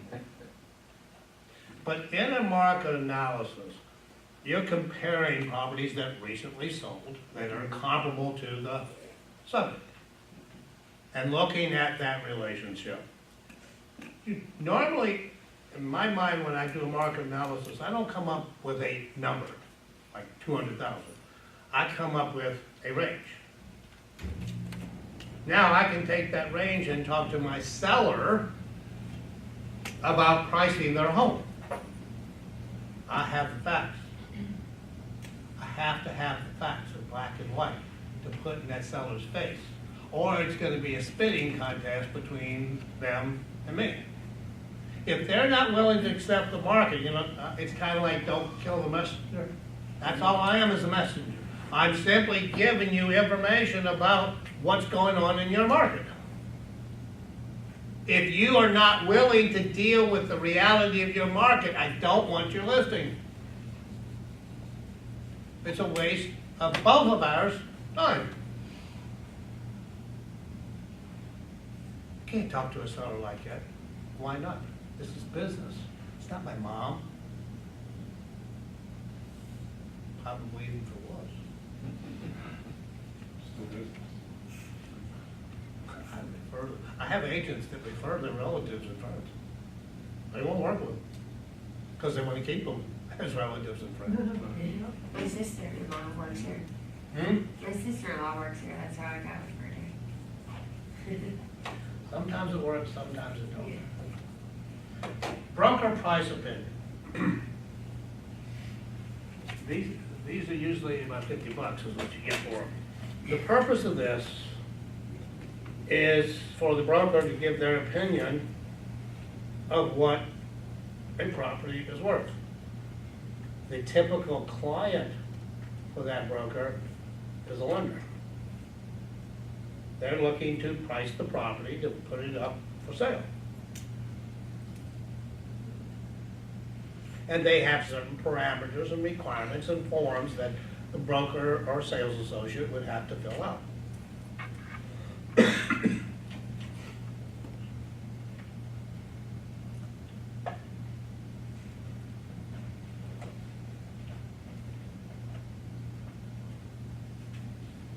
Financing.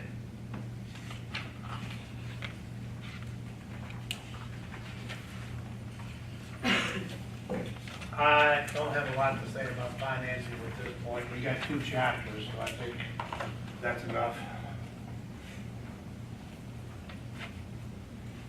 And we'll talk about, this is what they used to call mortgage brokers. Now they're called mortgage loan originators, which is a better name for them. And they have their own separate license. Canceling, I don't think we'll probably be doing too much of that early on in our career. Remember this, people. When you put that, when they put that license in your hand, what comes out of your mouth, you're liable for it. Let me give you an example. You have a friend who was thinking about selling her house, and a neighbor told somebody else, and somebody else knocks on the door. And they come to an agreement. The potential buyer has their attorney prepare the contract. And your friend asks you a few questions about it. No compensation, no nothing. You answered 3 or 4 questions. He said, thank you, and hung up the phone. The information that you gave your friend was inaccurate. Are you liable? Yes. Should be. How many of you say yes? Raise your hand. How many of you say no? How many of you are not sure? Didn't I tell them about half an hour ago that when they weren't sure, they were to answer the law was violated? I guess they missed that, didn't they? Works, doesn't it? When you're not sure, the odds are with you that somebody screwed up. Because the law is not designed to help you make money. The law is designed to protect the public from you as you try to do such. If you don't get that, it stays a damn eat you alive. Because this is the type of stuff they're going to throw you. That's why I'm giving you the stars, so I can spend time playing with these scenarios. Understand everything I do has a purpose, no matter how stupid you think it is. Yes? One question. You only gave us 1 star so far, right?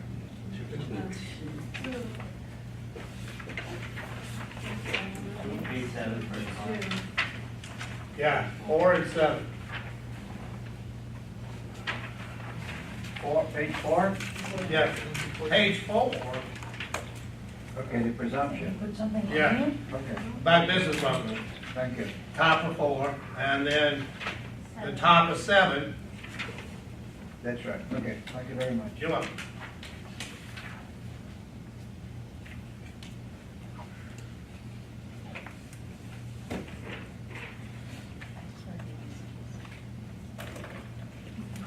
We don't have much of this going on around here.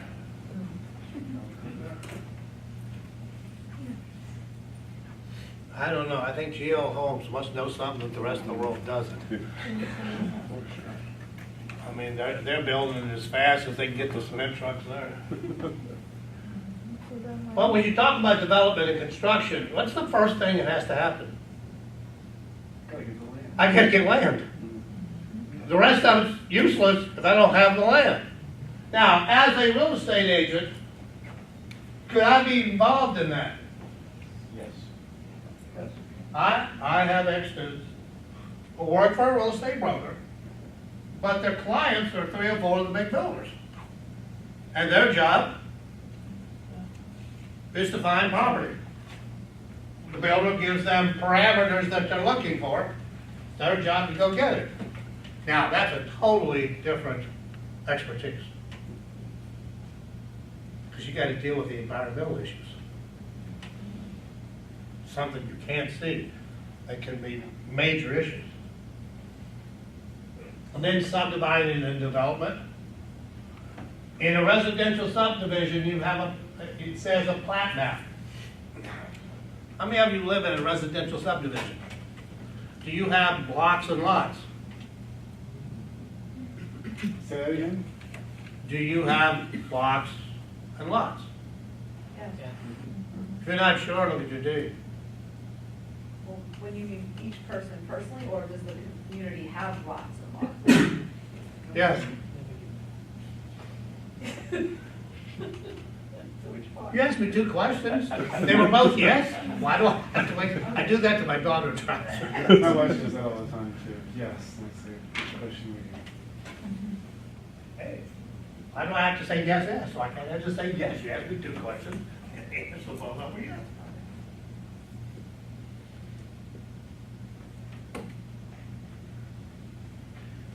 The point being with that area right there is the first thing I have to do is break the land up. If I'm gonna build residential homes or condominiums or whatever, I gotta break it up.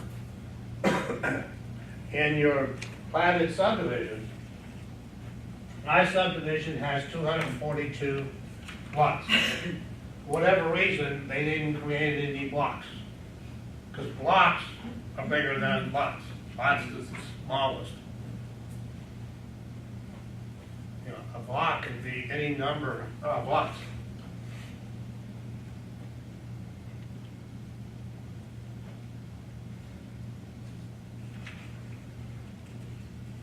But where they will get into here, all right, well, the subdivision we did that. That term, I want you to find, if you will, it's on page 9, it's on line 17. It's not a highlight, it's not a star, Underline, where it says dedication. highlight, Yeah, you can highlight it, but it's not a star. Probably easier if it's just one sentence to highlight it than try to do something else. What I'll do because of that, from this point on, we may highlight a whole bunch of things. There will always be a star beside the ones that are actually on the class list. okay. Because I'm giving you sentences, and sometimes they're not something on the test, but they're a term I want you to make sure that stands out a little bit.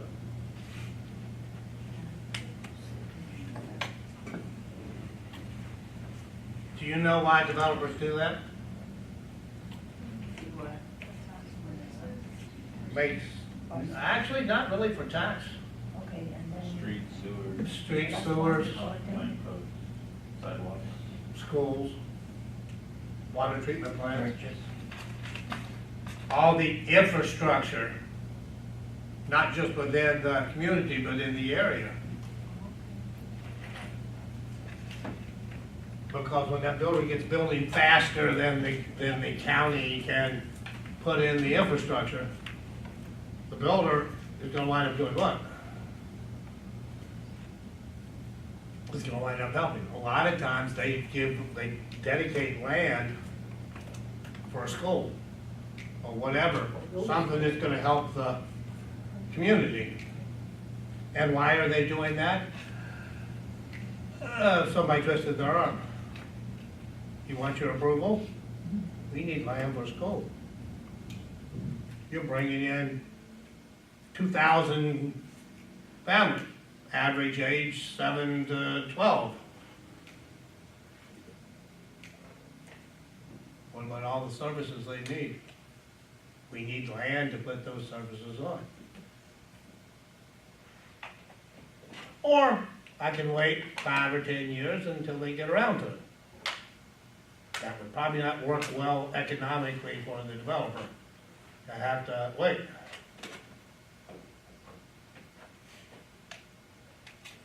Oh, by the way, you can't switch donation for dedication. Donation would be a tax deduction. Dedication is not. dedication is not attached to At the very bottom of the page, it talks about residential construction, and there's 3 categories. One of them is on the top of the next page.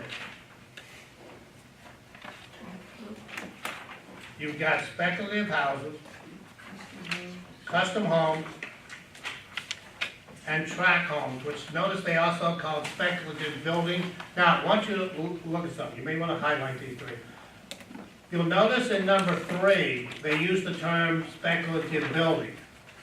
But if you look at the first one, they use the term speculative homes. So it's not the word speculative that you have to focus in on. It's building versus houses. it. So 1, 2, and 3 for highlighting? Yeah.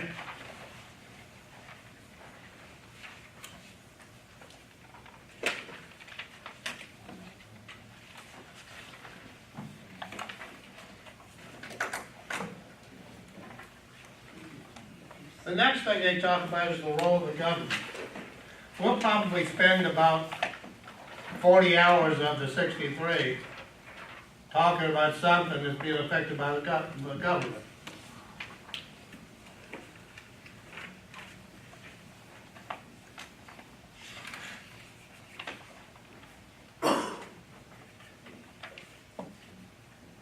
National Association of Realtors. The Realtor Association. The term Realtor can only be used if you're a member of the National Association of Realtors.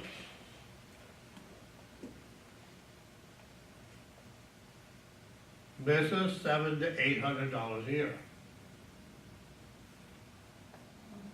And if you're serious about the business, it's not a question of if.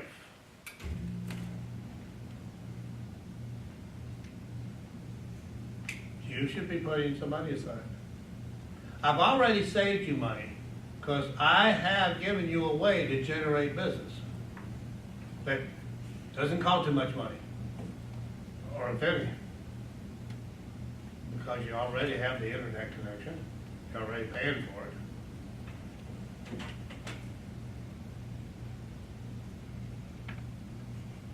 And that is free.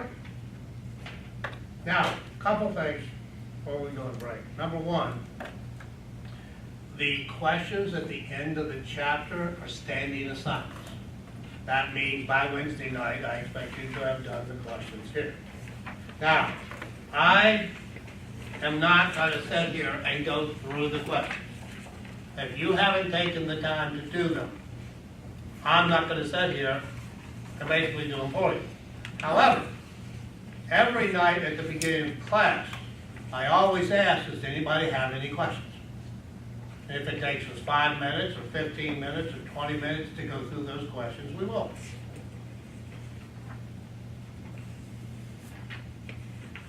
If you like flashcards, I suggest you get some. Now, in the other book, and I can explain the 2 books, in the other book, there's a section in the back of it with flashcards. Flashcards are only good if you create them for yourself. Because you know what you need to put down, that by using the flashcard will help you remember whatever that particular concept is that they're talking about. And Now- as you're making the flashcards, you are learning. Yep. You use more senses when you're doing that yourself. Now, the book, obviously the book that we're using is the textbook. The other book can go home and stay there for a while. I'll tell you when to bring it back. It says exam manual. It has a ton of questions and stuff in it. So we're just gonna read this one, Yeah. and the other one. The other one you can leave home for now. What I would recommend for you is this. In the front of the yellow book, there is a section on test-taking strategies. So you might find that to be helpful. There's a section on what? What's the section? Test taking strategy. It's only a few pages through. It's in the front of it. Oh, So just keep flipping through, you'll find it. Oh, successful exam taking strategy. Are you talking about the strategies?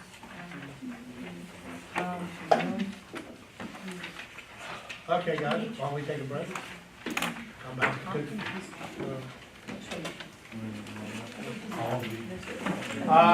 Like 10 minutes. Did you want us to highlight that That's farm one. area line? No, I'm sorry? The farm area line on page 4, did you want us to highlight that line, farm area? Yeah. Okay. Did you get or did it? I marked it, but I didn't highlight it. And Dale, I'm sorry, I missed what you said. You said that we should be, get like some discretion in doing this exam on our own? No. No. Yes. In the book, yes, yeah. In the okay. textbook, yes. In the textbook, so like. But don't do them until we finish the chapter. Right, okay. Like tonight, we'll get into two, but I'm not gonna finish. I'm not, no. So I can do one The class goes tomorrow, tomorrow. at home or something on my own. Okay. yeah, minute, Ready for 9:30? yeah, we can stay until 9:30, but I'm not going away. I thought that was. Dale, how long does the class go? 9:30 or 9:30. Now, break, how long? 10 minutes. That's so funny, right across the street. Okay. thank you. If I say 10, I'm going back in. 10 minutes? Yeah, straight through, make a right, and then immediate left. Oh, of course, I brought extras just in case, because I know how it is, of course. I'm usually the one actually that forgets everything. Oh, leg day.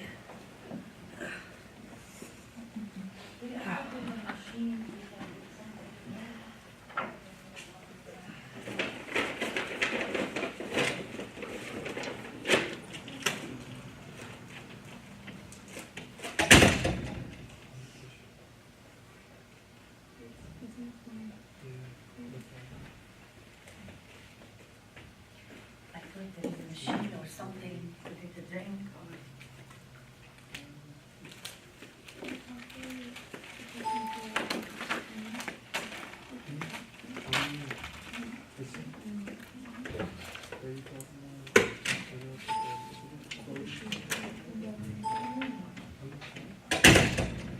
The class is over at 9:30, correct?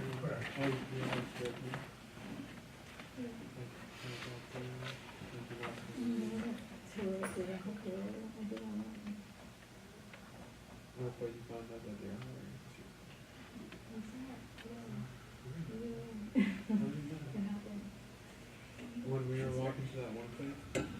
Oh. I will talk about it.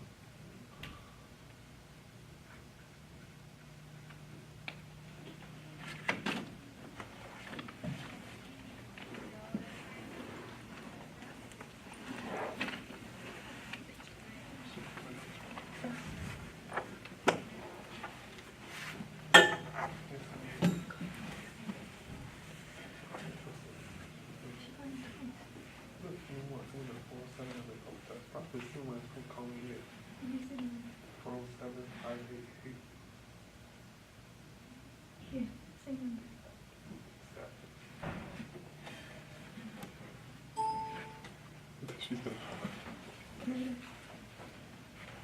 yeah, it's probably realistic because they keep doing emails too.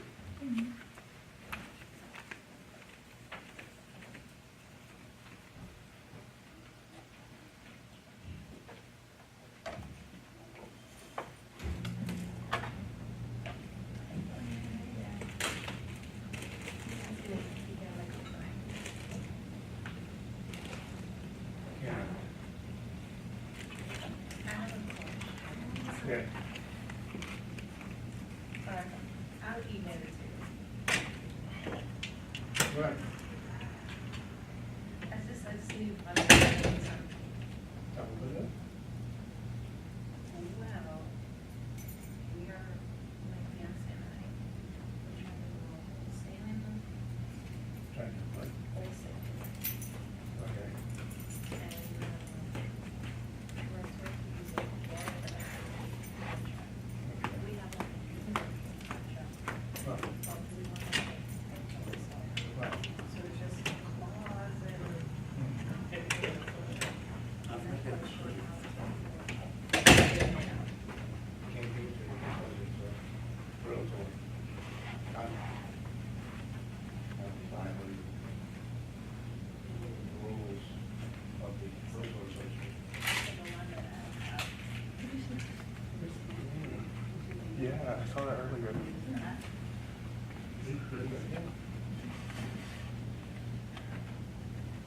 lot of times. Does someone do that, or? Private contract, they don't use. Someone do that? Yeah, Or-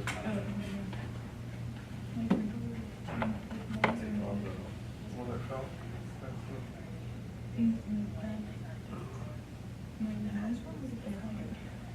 Oh. This is mean. This might be professional.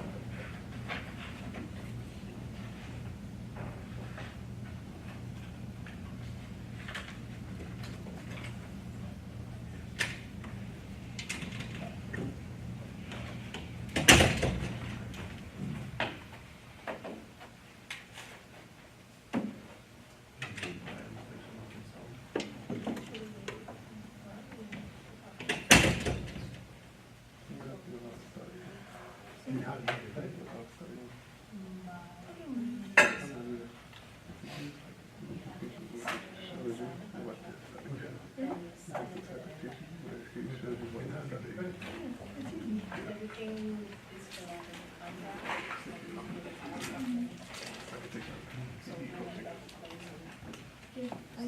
And how do you do that? Okay, living fine. You're getting paid for dealing with real estate and compensation.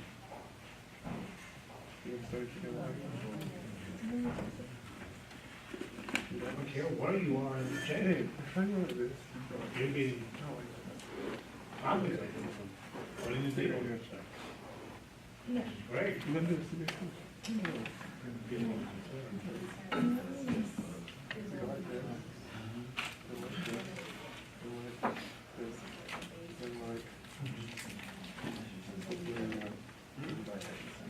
You know what's in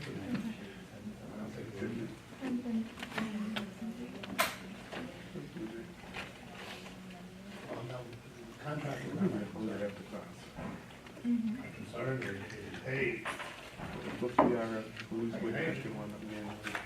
I don't know what I'm hitting back all up every time we need to talk about. send it to you now. Now, I don't want the attorney to talk about it. After what? For us? Is this attorney a real estate attorney? Yes. Hey, you need to get rid of I've never seen them that bad. Yeah. The worst I've seen was when you broke the one and you touch on touch with it. That's the worst. That was like one level. This is all like. I'm getting the one for somebody. Something. You have done this? It's been scheduled for like months. I don't know. I told my mom to cancel it. If you have to look Friday, she's probably off Friday. No, no, it's not. Why? She always works for me. No, she doesn't. What day and her and Jessica well off together? I used to be busy, but yeah, right now they're busy. Mom's thinking of too many properties. But she has the best one now, which is not. Where's that?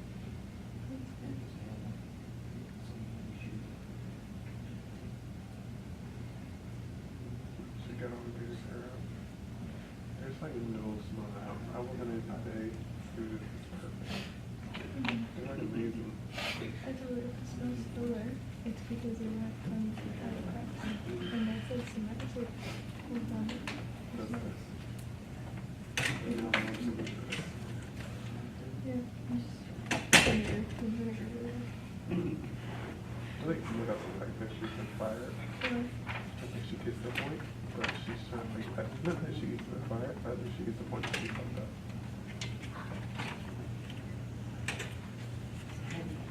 You don't know what she this time. This time it's serious. It's like a piece of me.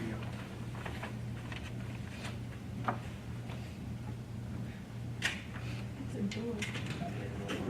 It's a door. I don't know if it's really happening.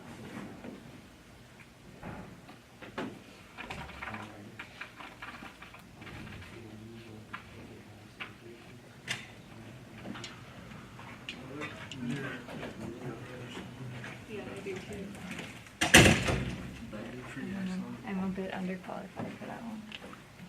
We know that they don't care. The first time that helps me. First time that he said he would. We got this. One of the reasons all this stuff. We really need that. Yeah, That's not everything. absolutely.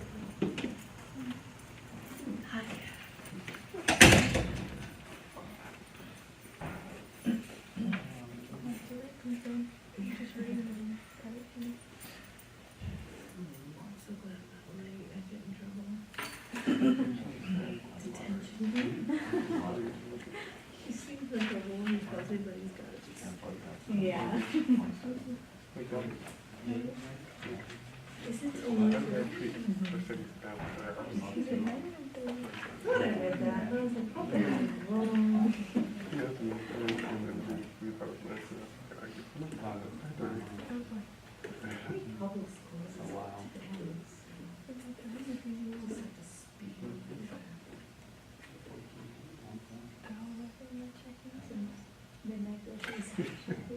Are they? Yeah, we No, got I like know. 60 of them. I was so happy, Flex is open till 10. Yeah, I sent it somewhere open till 11. Wow, great. I have it right I didn't even know that until I went to one already. Thank God. I just drove her. That's what I'm trying to get you back. That and gas I is write my done, notes. right? Yeah.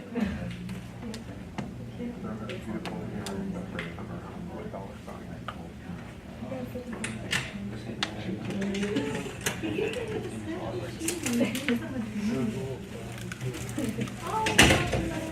Oh my Lord.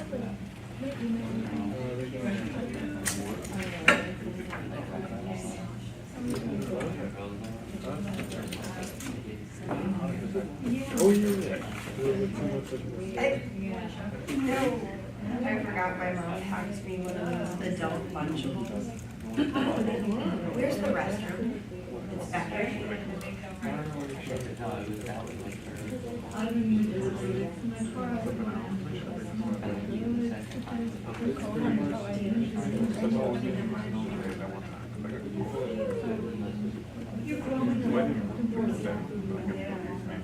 I know that,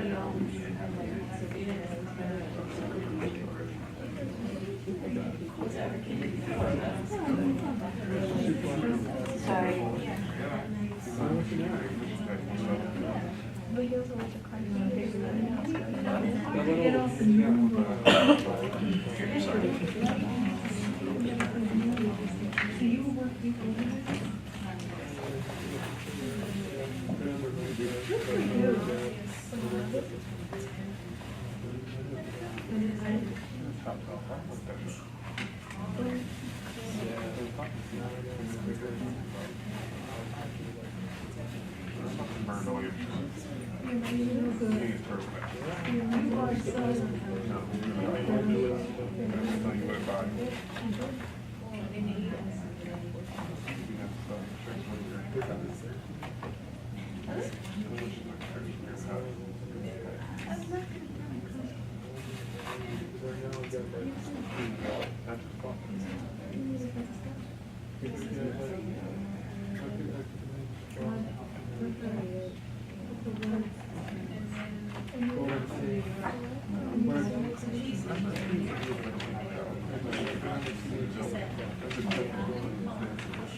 That's amazing.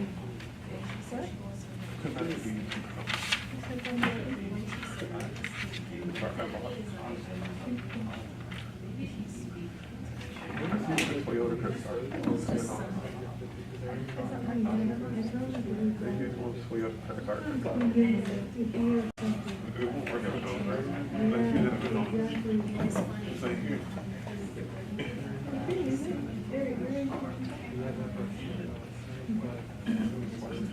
Hold this shit.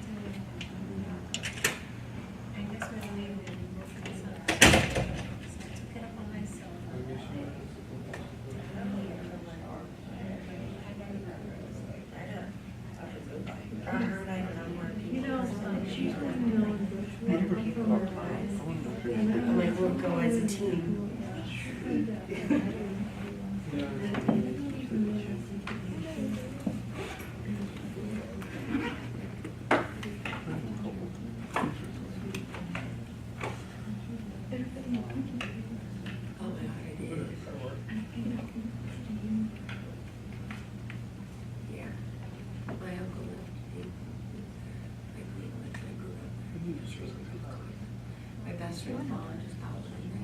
completely redone.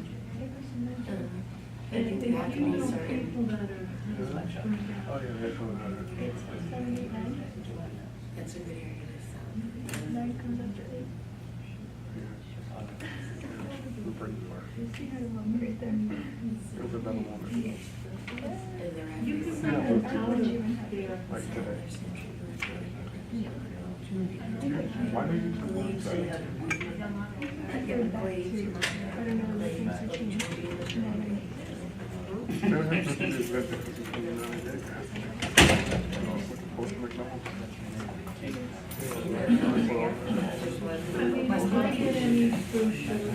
Where's that one? Oh, shoes like that. What are they doing? What is it? 'Cause I know what they're called. They go over and. Last time I seen them, You know? One. no, they didn't. The white ones? I thought I took the blue ones for a little bit. We only been to Orlando once after New York. And then to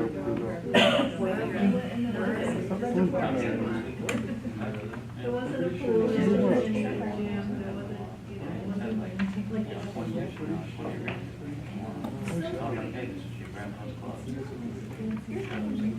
I don't remember if only twice after Brazil. Three Yes, we stories. did. That's true. Four We did stories. this like There's a bunch of. And then Sapphire, we did. There's I was at best. You know, what's it called? Most remarkable. Sapphire. We didn't have to drive anywhere. That was our most remarkable. But as far as terms of fun and activities, I think last week. We had massage, we had a show, we had the black time river, everywhere.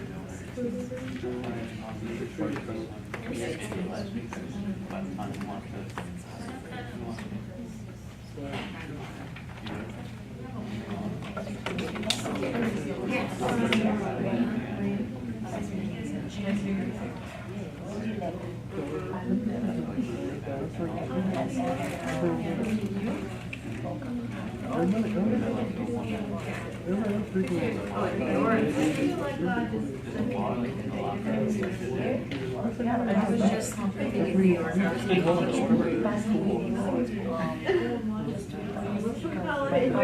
was just living there for 4 months. My husband was up there, I went for 4 months, and that's where he's from. He's Colombian. The cookies don't work. There was one is it?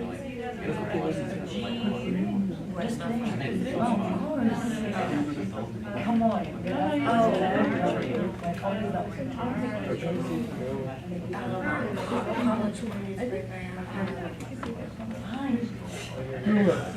Come see my dad.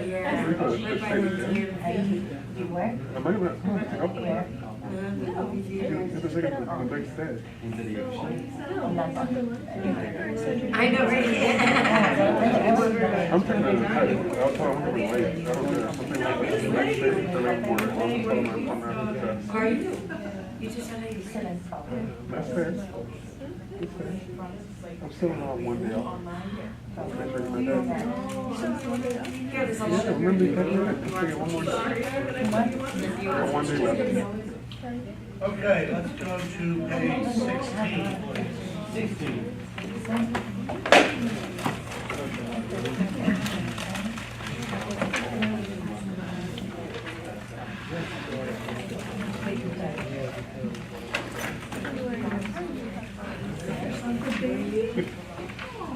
I've heard that.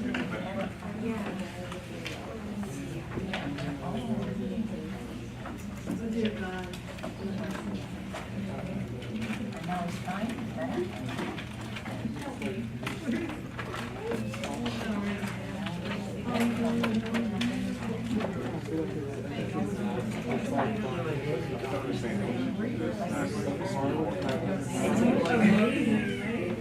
I did, but I did actually, I did think about it when I saw it. But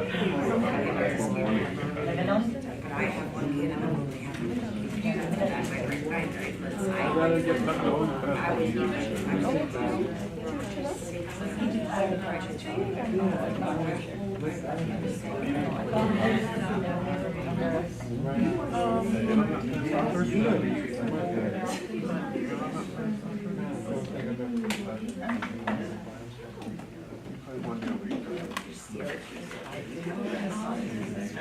no, I don't know, that's why that's gonna happen.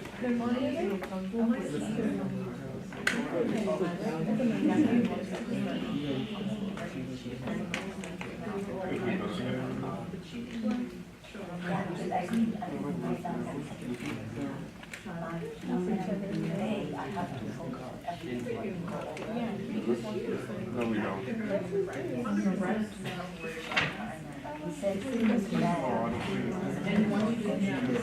When do I feel Wednesday? I've lost these in that right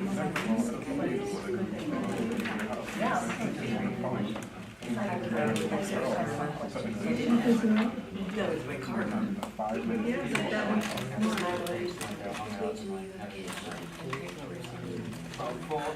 why I'm not having kids, they just Okay, top of page 16.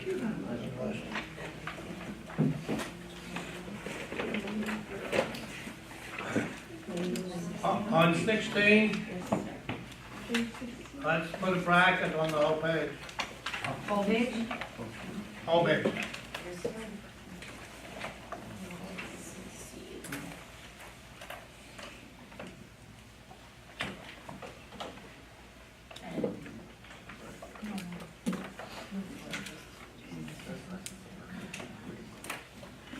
Okay, are you seeing that?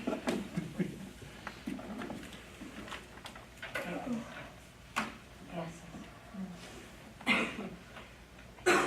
Excuse me.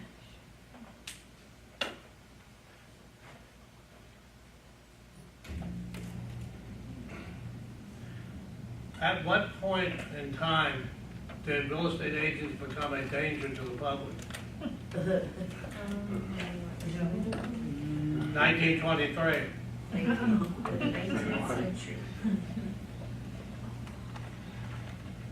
Now, why though? Guess we're gonna have to leave that down.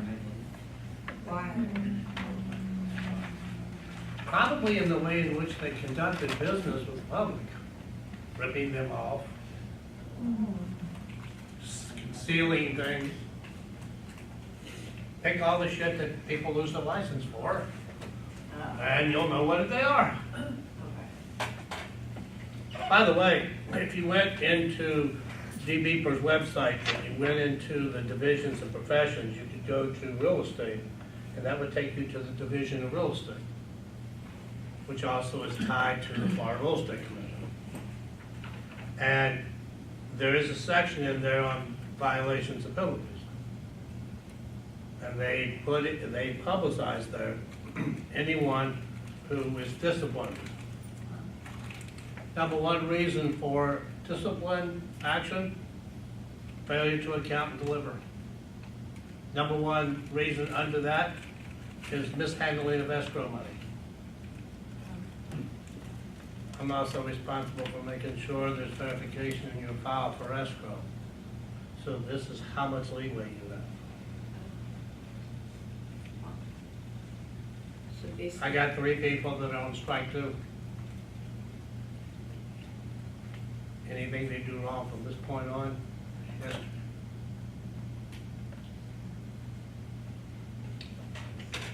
The title company holds the escrow though, correct? Yes. Fortunately, thank God for that. I used to work for companies where I had to handle the conflicting demands over deposits, which we'll talk later in there on. So from 1925 until the late 70s, the real estate industry was governed by 4 brokers. Obviously, they went in and out of being broker members. Later on in chapter 3, we'll talk about the current real estate commission and what their functions are. It's changed a lot. When I first came in, basically, there were brokers governing brokers. Obviously, the legislature realized that there had to be some change made. And I'm sure you've heard of the Department of Business and Professional Regulation. If you've ever had your hair done, you have, whether you're male or female. They only regulate 33 different licensing boards. Now, where does the department, the division, and FREC get its authority from? The statutes. I've already told you where FREC gets their power from. What's that? 475. 455 is the department. So in other words, the powers and duties, the things they do were dictated by statute.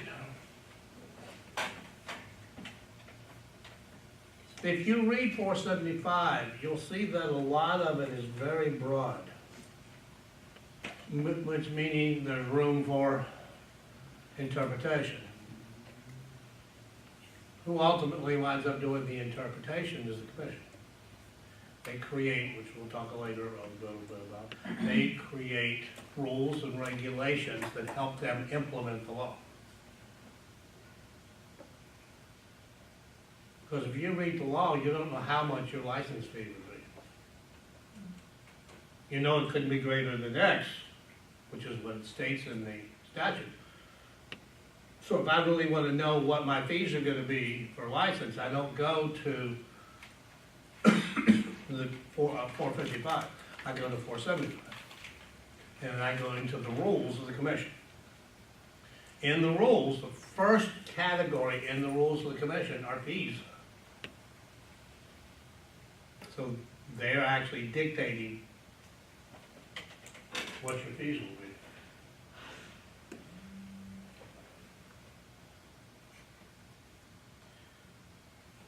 On line 28, I want to highlight from there, Page 16. page 16, where it says Florida statute, on line 28. Highlight from there to 34.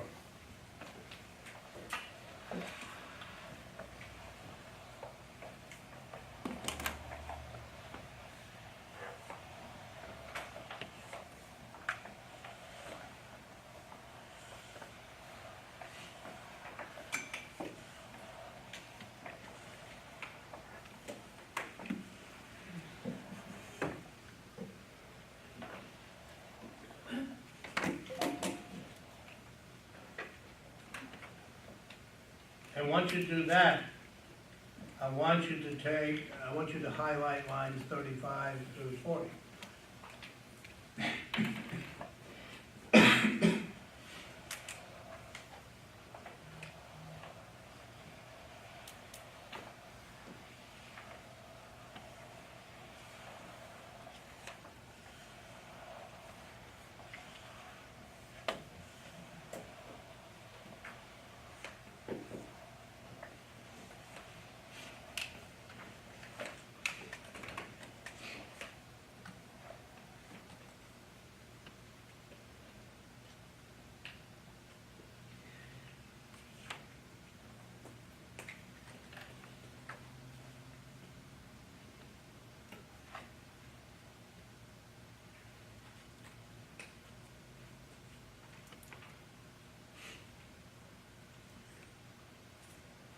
You'll notice that appraisers are under 475, but they're under Part 2, not Part 1.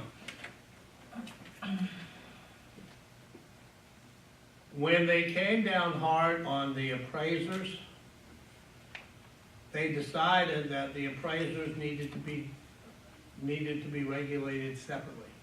So the federal government demanded. So instead of having to create a whole new law, they were able to break 475 into two parts. We fall under Part A, Part 1. Instructors, brokers, broker associates, sales associates. We all fall under Part 1. Part 2 is strictly for the appraisers.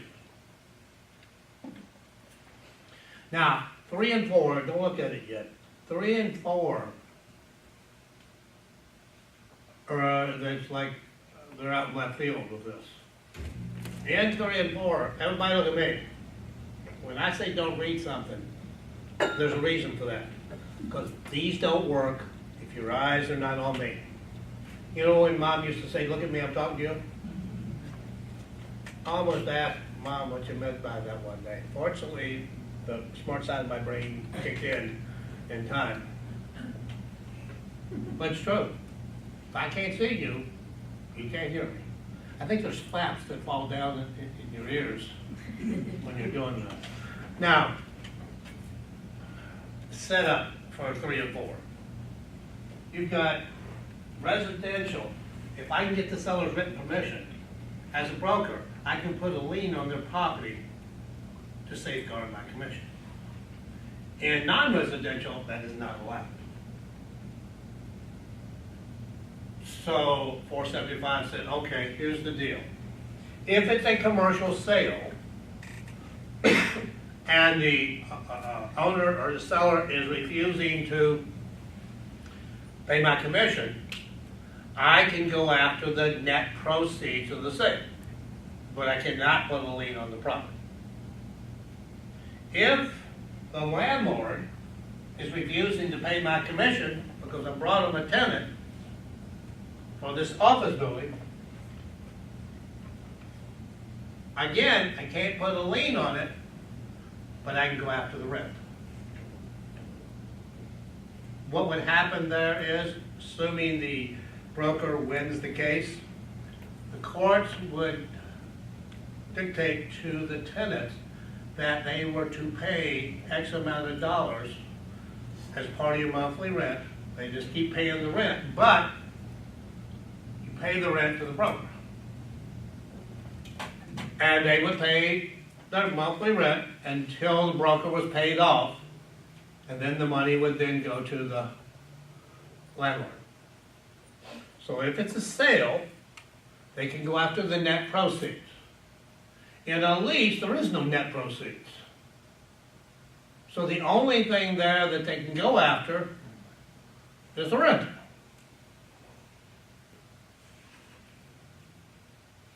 That's 3 and 4 here, which you probably also want to highlight.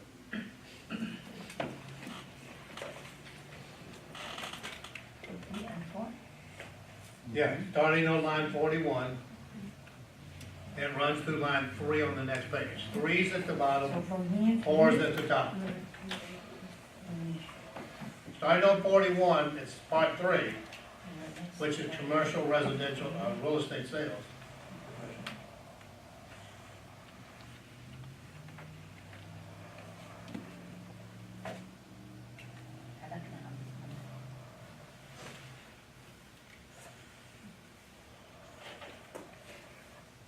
Actually, the most popular questions are 3 and 4. No, it's not a star. But looking at this, those two seem to be more popular than anything else.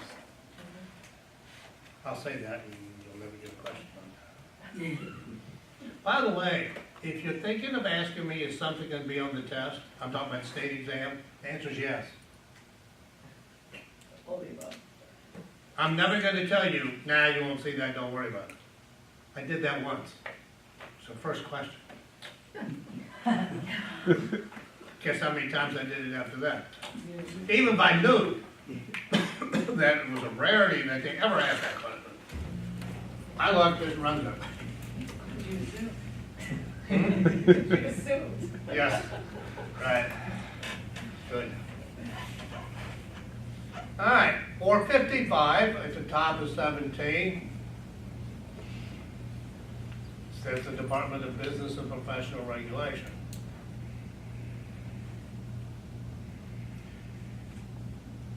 If, as a licensee, I violate any of the provisions of 455, I can be penalized by FREC. By FREC. The department won't penalize me because I'm they're not the people that can punish me as a real estate agent.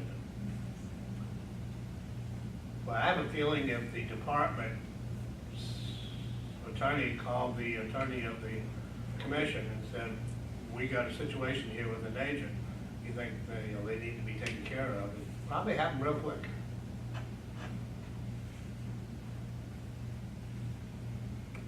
Well, 2 instructor seminars ago, I can't remember what it is, but I never saw as many attorneys on stage at once. In the last few years, more and more of the employees, even the director of the Division of Real Estate, are attorneys. So if you're wondering why things don't always make sense, I know attorneys in Garland. Okay. Yeah, I won't go any farther. I'll stop right there.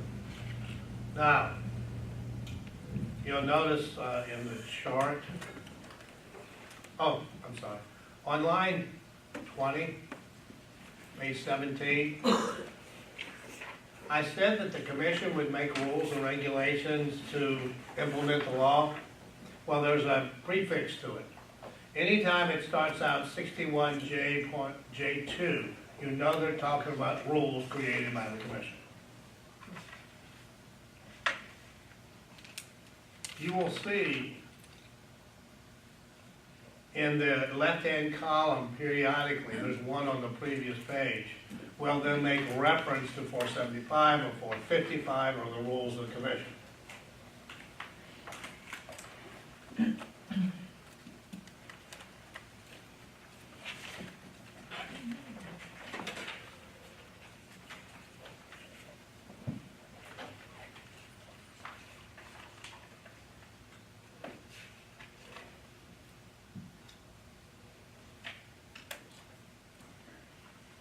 All right. Take your pencil, pen, or highlighter, put it in the groove,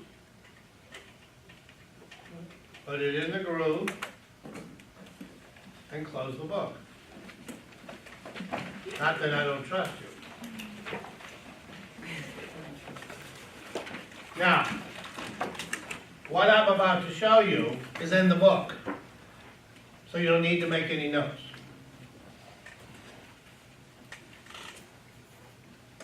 When you talk about real estate license,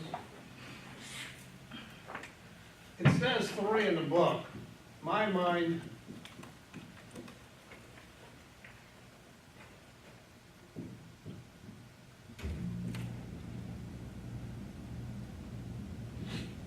I'm one of those two.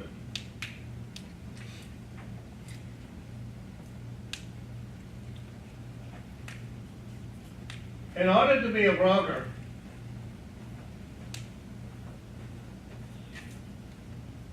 in order to be, excuse me, an active broker, I have to have an office. In chapter 5, we'll talk about what the requirements of an office are. As a broker, I can simply be inactive, which means I, at this point, for what you know, I don't have an office.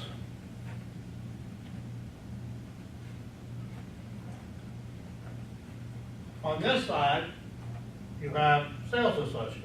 They can either be active or they can be inactive.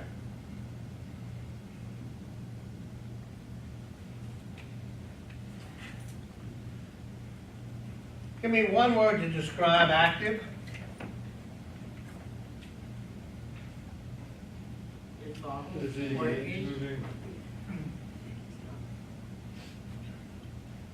Generating Communication. commission. That's not one word. Progressive. Selling. Communication. Working, Selling. selling. I would be buying.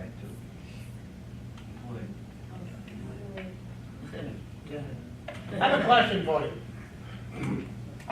First name? Elizabeth? Elizabeth.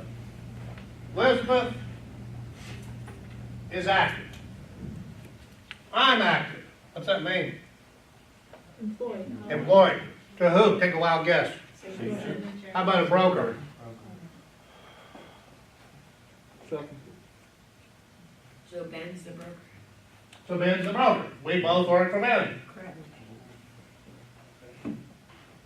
She did $8 million worth of business last year. I did none. Which one of us is active? Have Elizabeth. both, Am I employed? Yes. Is she employed? yeah, both. You don't need to know anything else. It doesn't make a damn whether you did a penny or a million. You're still active if you have a registered employer. It's not about money. It's not about money. Because in order to earn compensation as a sales associate, I have to be employed. So I have a question for you. You just came out of the state exam, and thank God you got a 76. What's the difference between a 76 and a 100? Nothing. So for the perfectionists in the room, I don't want to hear from you either. How many of you would take a 75 right now and go home? I don't know about you, I've been out that door before it got up his mouth. Do they tell you your score if you pass? Excuse me? Do they tell you your score if you No, pass? you only, so when you open the envelope, pray you don't see a number. They just tell Oh, you really? pass or not, right? Yep, because if you got a 75 or a 100, you passed. So it doesn't matter. They will show you when you fell on your face, which happens 50% of the time, Yes. based upon state average, not necessarily. Your clip. Well, you will determine my passing average, not me. I'm going to tell you exactly what to do. Question of it is, are you going to do it? Now the question of it is, okay, I'm cool. Unemployed to who? Which is an obvious answer. Or an owner developer, like Geo Home. That's what I want to do.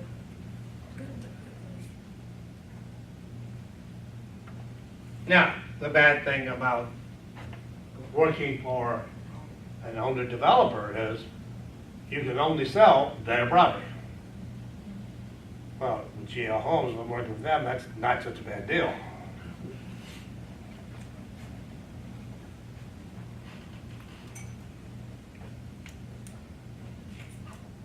So you just came back from state exam, you called Ben up to make an appointment. Make an appointment, you come in, you see Damien, Damien does the ICA, and you complete the ICA, Ben signs, you sign, are you active? No, because Mom don't know you're active yet. Until Mom knows you're active, you're not active. All Mom knows is you just passed the test. Mom doesn't know anything else. You have to tell her. So Damien gets online in about 3 seconds. He clicks on create a new relationship, plugs you in to whichever signature company office you're going with.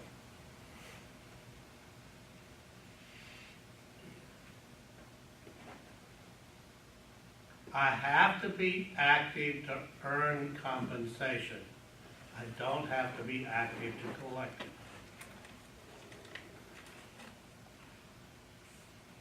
I put a deal together. And then I have a family emergency. I have to go back up north. I don't know when I'm going to be back. So I'm going to place my license inactive. The deal closes 3 weeks after that. Am I entitled to that commission? Yes. Yes, why? Because I was active At the time. when I created the transaction. See, you earn the commission the minute you have a deal. You don't collect it in most cases until closing. So, earning versus collecting, which one do you think they're gonna ask you more questions about? Earning, because they wanna make sure you understand what you have to do in order to be entitled to receive compensation. If you think about it, it makes sense. Because if I can't justify that I've earned the money, I have no right to it. And the best way to do that is to do something verbally. If you have a problem, and it's because it's not in writing, go see somebody else, I don't want to talk to you. Because if you don't hear it once, you're going to hear it 100 times. If it ain't black and white, it ain't. It's your problem, you fix it.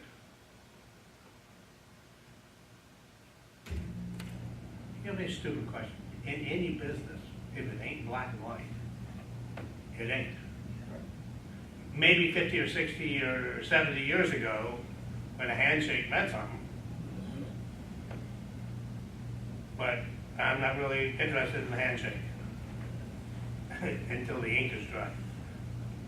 Then the handshake works. You see about what I mean about learning to speak the language? I don't know that I would have come up with any of those words. Probably a lot of what you said, I probably did in class. I had a big mouth there too. But until I got nailed the wall one night, another story. Now, there's something interesting. A broker can also be employed. And then they're known as broker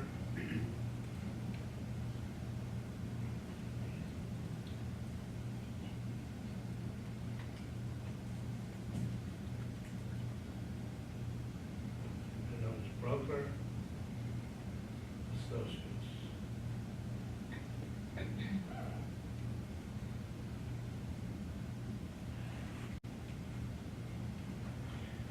Is a broker associate treated like a sales associate or a broker? Good. Let me try it again. Would a broker associate be treated like a broker or like a sales associate? Like a sales associate.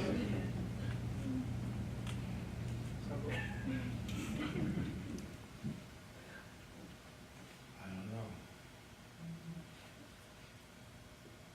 So as a broker, I got more options. I don't really feel like going through the hassle of having an office and dealing with you. Associates.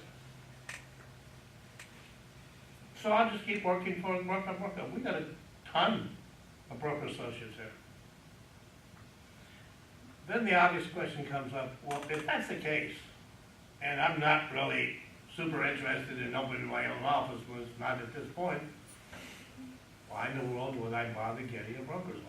72 hours. It is a great course, I love it. Never get much chance to teach it anymore. Can't get enough people to take it. So again, back to why would I bother doing it? Here's why. Mr. and Mrs. Seller, one more thing I want to make you aware of that I feel is important. Education and staying up with current trends in my business is extremely important. As a matter of fact, I got my broker's license. Not because I intend to open an office, I'm happy with the company I'm with. But I wanted to be more knowledgeable of my business and have a higher degree so I could provide better service to you. Can you see the benefit in that? What is a better service? I thought a broker had to be opening their office, that was the point of being a broker. Was what? I thought a broker had to have their own office. Not if I'm a broker associate. So what would the benefits be to getting that? I just showed you the benefit. So- As a sales associate, you can't make the statement I just made, Okay, because you haven't taken the broker's course and spent 72 hours plus God knows how many hours studying and taking 2 damn tests. And then a post license of 60 hours. Education has to be a part of your annual budget as an agent.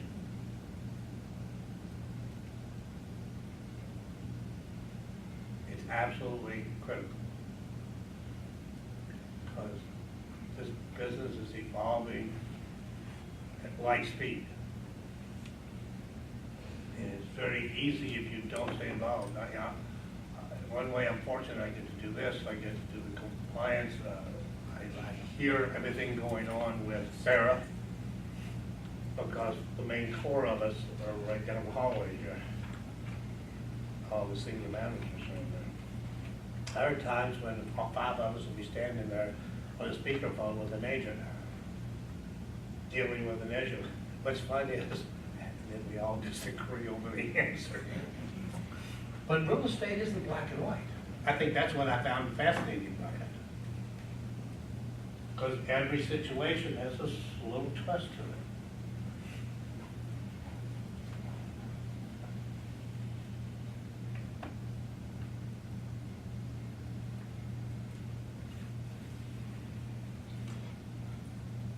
If you turn to page 18.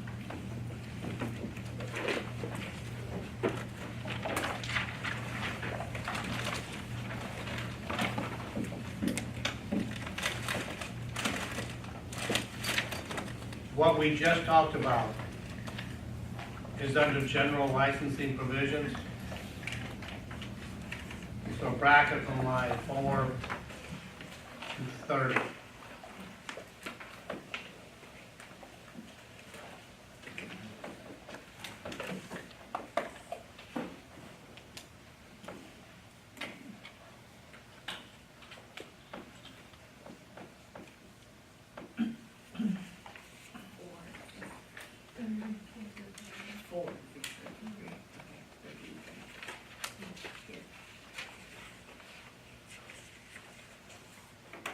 You'll notice they use the word register when they talk about broker associate. Broker has the ability to operate on their own, but they can register and be employed to a broker or an owner developer.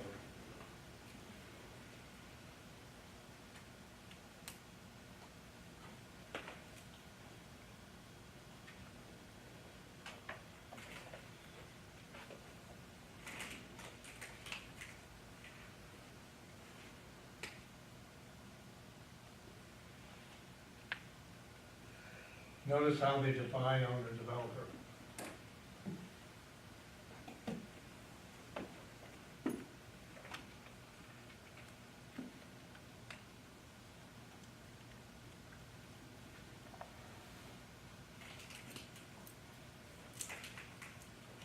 So when they say that someone is an active real estate licensee, what's that mean? They're employed. They're employed. Or, if they're a broker, Brokers. they have their own office. A sales associate or a broker associate is active if they have a registered employer. That registered employee could either be a broker or an owner developer. A broker can always be inactive. And obviously, as a broker, I have the ability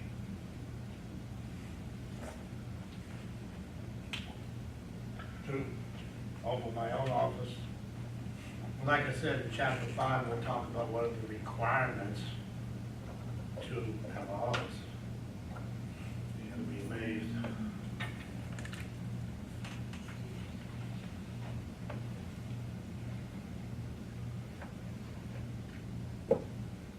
Okay.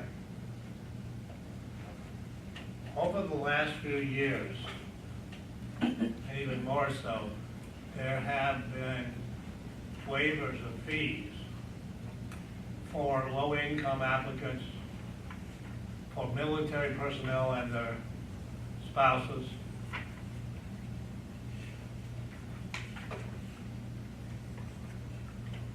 On page 19, where it talks about application fees,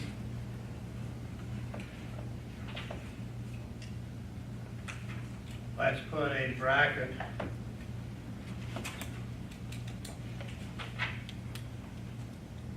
from line 9 that says application fees to the bottom of the page.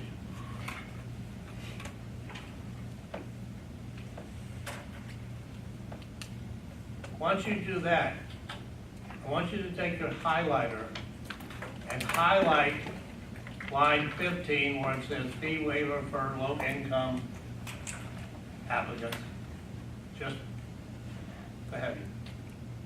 And then on 26 where it says fee waiver for military personnel and their spouse,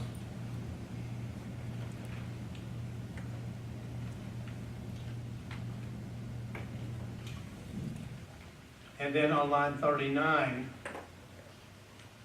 fee waiver for military veterans and their spouses.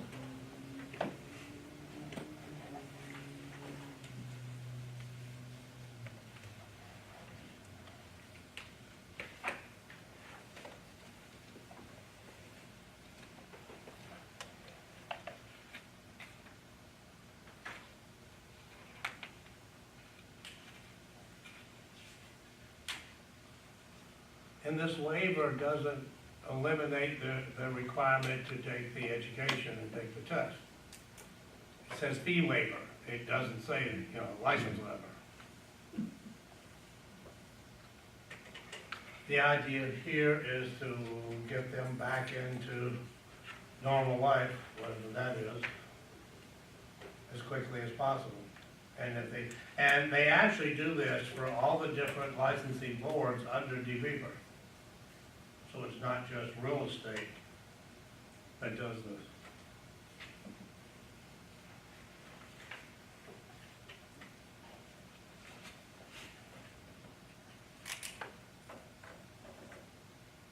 On the top of page 20, there's a chart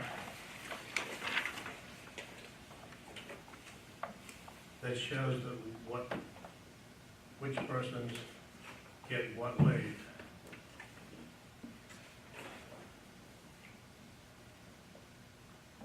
What's the difference between the two military ones? Yeah. Active duty versus Who gets his waived? The veteran. agent. Say what? Who gets his waived? The agent? No, The, talking about somebody from, okay. are getting their fees waived for getting the license. Now, what's the purpose of your fingerprints? Guarantee that criminals don't have to do it. Oh, okay. Makes sense. I've had some interesting stories over the years of people that were denied.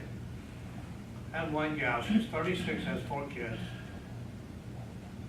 and she was denied the license because when she was 17 years old during prom night, they went to Burger King and bought hamburgers and went out and fed the alligators, which is a felony. Took her 4 months to finally get them to grant her the right to be able to take the test. So some of the wildest things.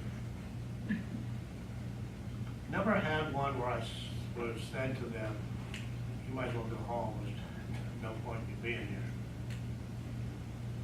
I think the biggest thing with that kind of issue is, are you honest about what it is? Is there anything in your indication in your life since then that you've tried to do something about?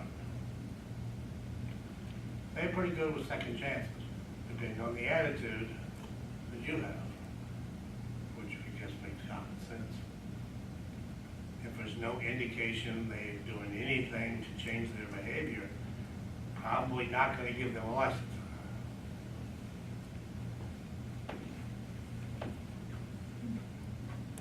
All of this information here is where they talk about fingerprints. Lines 1 through 20, you don't need to highlight or underline. Now, these green boxes a lot of times are something that you'll see more often than not. I'll make a reference to them or even highlight something. On page 20, where it says, in the chart where it says background check of criminal history,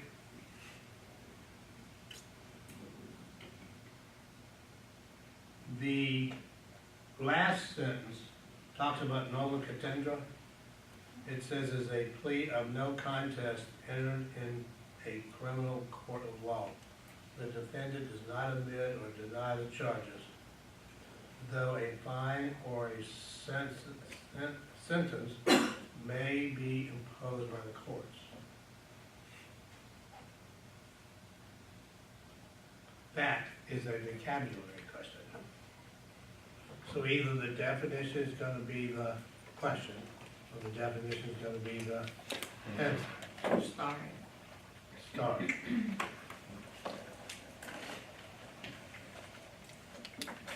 I think that's a term most of us are familiar with. I think that's a term that most people, I think, are familiar with. Maybe not the full contender, but the plea of no contest.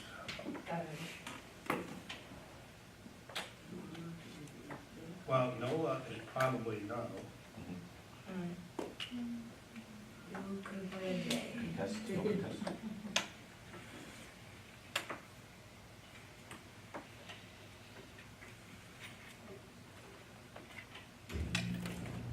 On page 21,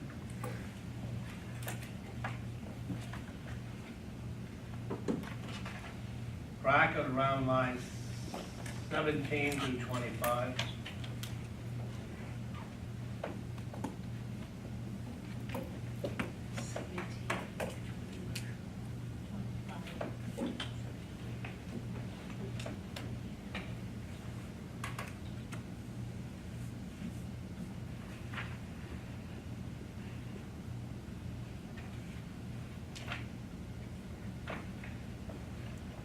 I'm sure a lot of applicants have gotten themselves in trouble with that, thinking that the charge had been expunged.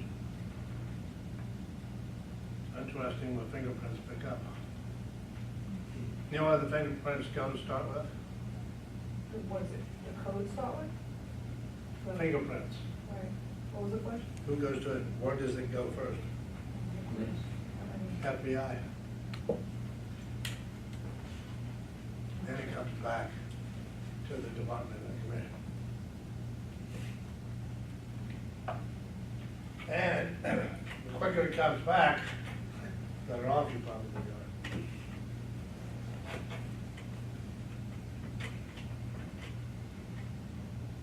By the way, if you have a tendency to like to grease your hands during the day in your lotions and stuff, don't do it the day of the fingerprint place. Although it's not like the old fingerprints we're used to, it's a scanner. It's much more accurate. And somebody that went to the police department wound up getting it back twice. Because one of the fingers wasn't clear enough. I don't think I've had any come back using the company we use.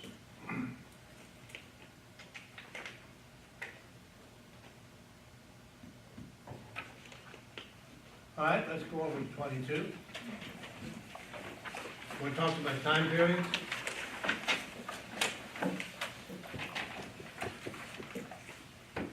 There are two paragraphs. One talks about the time period they have to check out your application, make sure there's any errors or omissions, and then the amount of time they actually have to approve or deny you. It's 30 days. So that means that if you miss something on your application, it could be up to 30 days before they contacted you to tell you that you have something missing. By the way, that 90 days starts once they have all the information.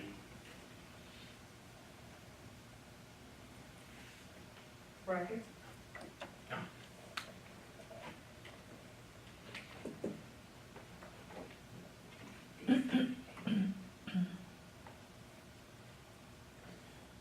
At the bottom of page 22, they talk about exam eligibility.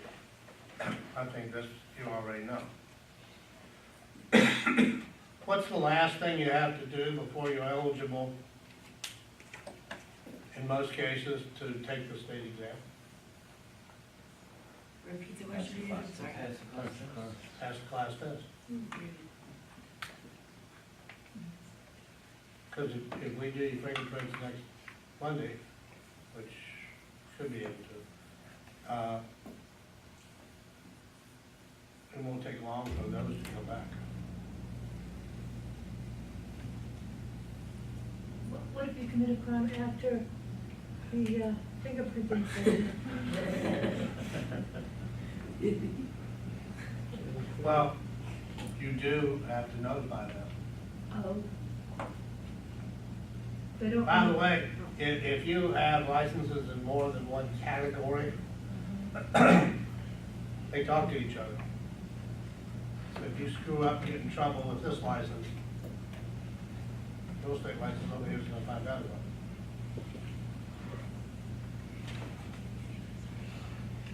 Now, at the top of page 23, another new thing for armed service members and their spouses. The word reciprocity doesn't exist in the state of Florida, except for military people. So that means that if they get transferred, they get transferred into Florida, and when they have a real estate license, or one of the spouses had real estate license to help supplement the income of the family because of the big commission, salary that you get in the military.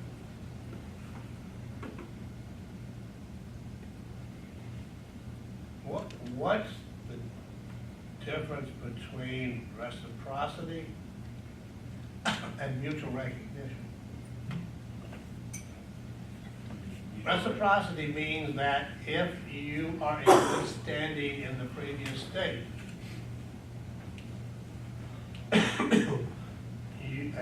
and you meet the other requirements to get a license here, you don't have to go through the testing process, the class process. That's reciprocity. The only group of people we have reciprocity with in Florida is the military. I would put a bracket around lines 1 through 19. Page 23. Yes.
5. I got 5. No, it's still 3 minutes.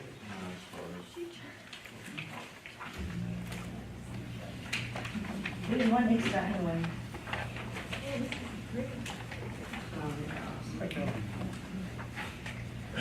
Does he have page numbers or what? See this right here? Silver platter. I just gave you a silver platter. For those of you who don't know what that means, the other people can explain. Like it. a This study guide identifies certain important concepts in each unit. You'll notice that some of them have a page number beside them. You will find that those page numbers match up to your stars.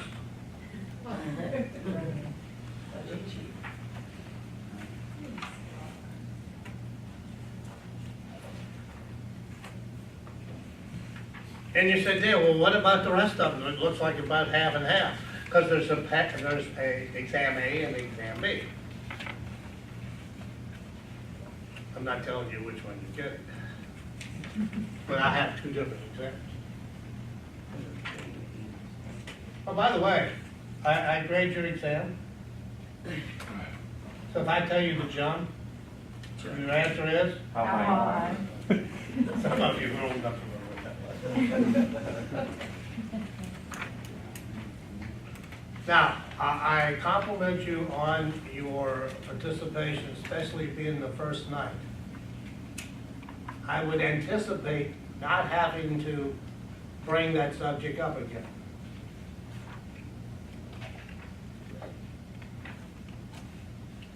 Because if you don't participate, you're not going to pass. I don't care if you get it right or wrong. I don't care if you have to guess. Because if you're taking the test and you don't have a clue what an answer to a question is, you're not going to leave it blank. Although I had somebody in a recent class with the left four blank.